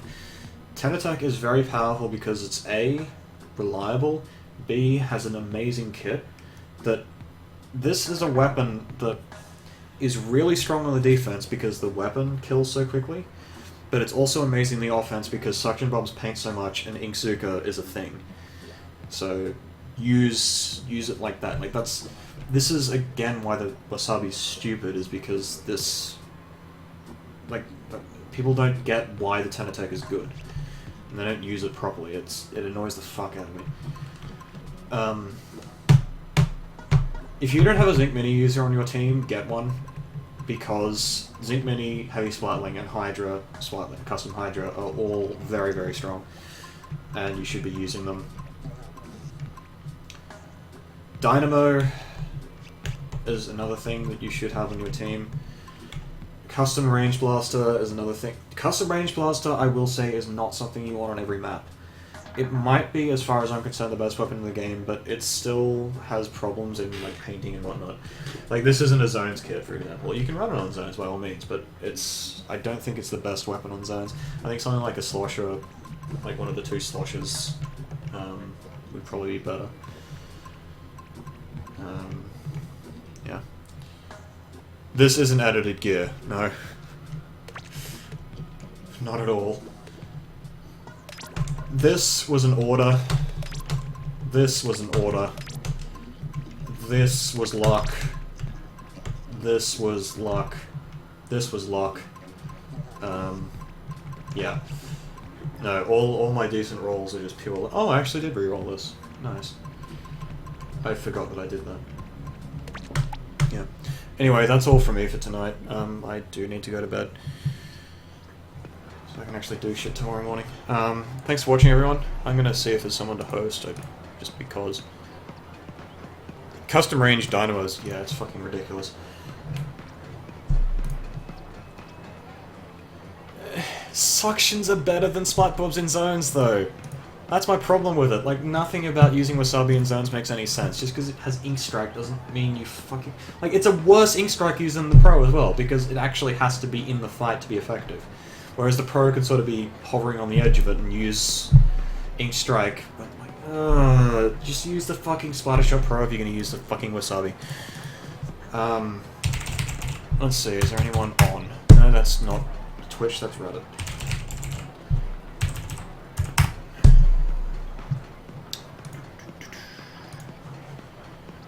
Where are we? Oh hey, there's a Japanese player. Is that a cat? No. Good grief, there is no one on.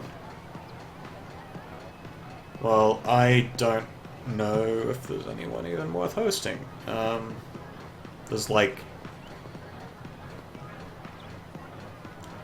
Japanese players.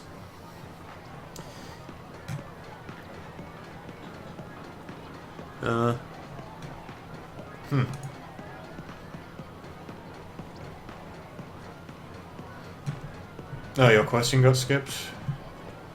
Thoughts on Slushing Machine? It's good, but I don't know it well enough to say much more about it. I'm just gonna... Is this guy S+ at least?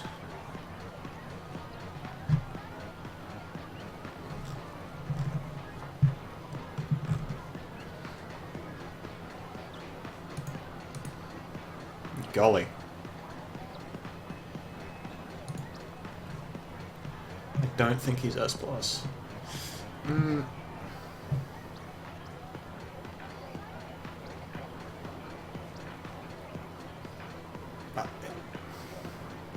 This is S+, I don't know what to think. No, okay, I'm not hosting someone. Oh well. See yous.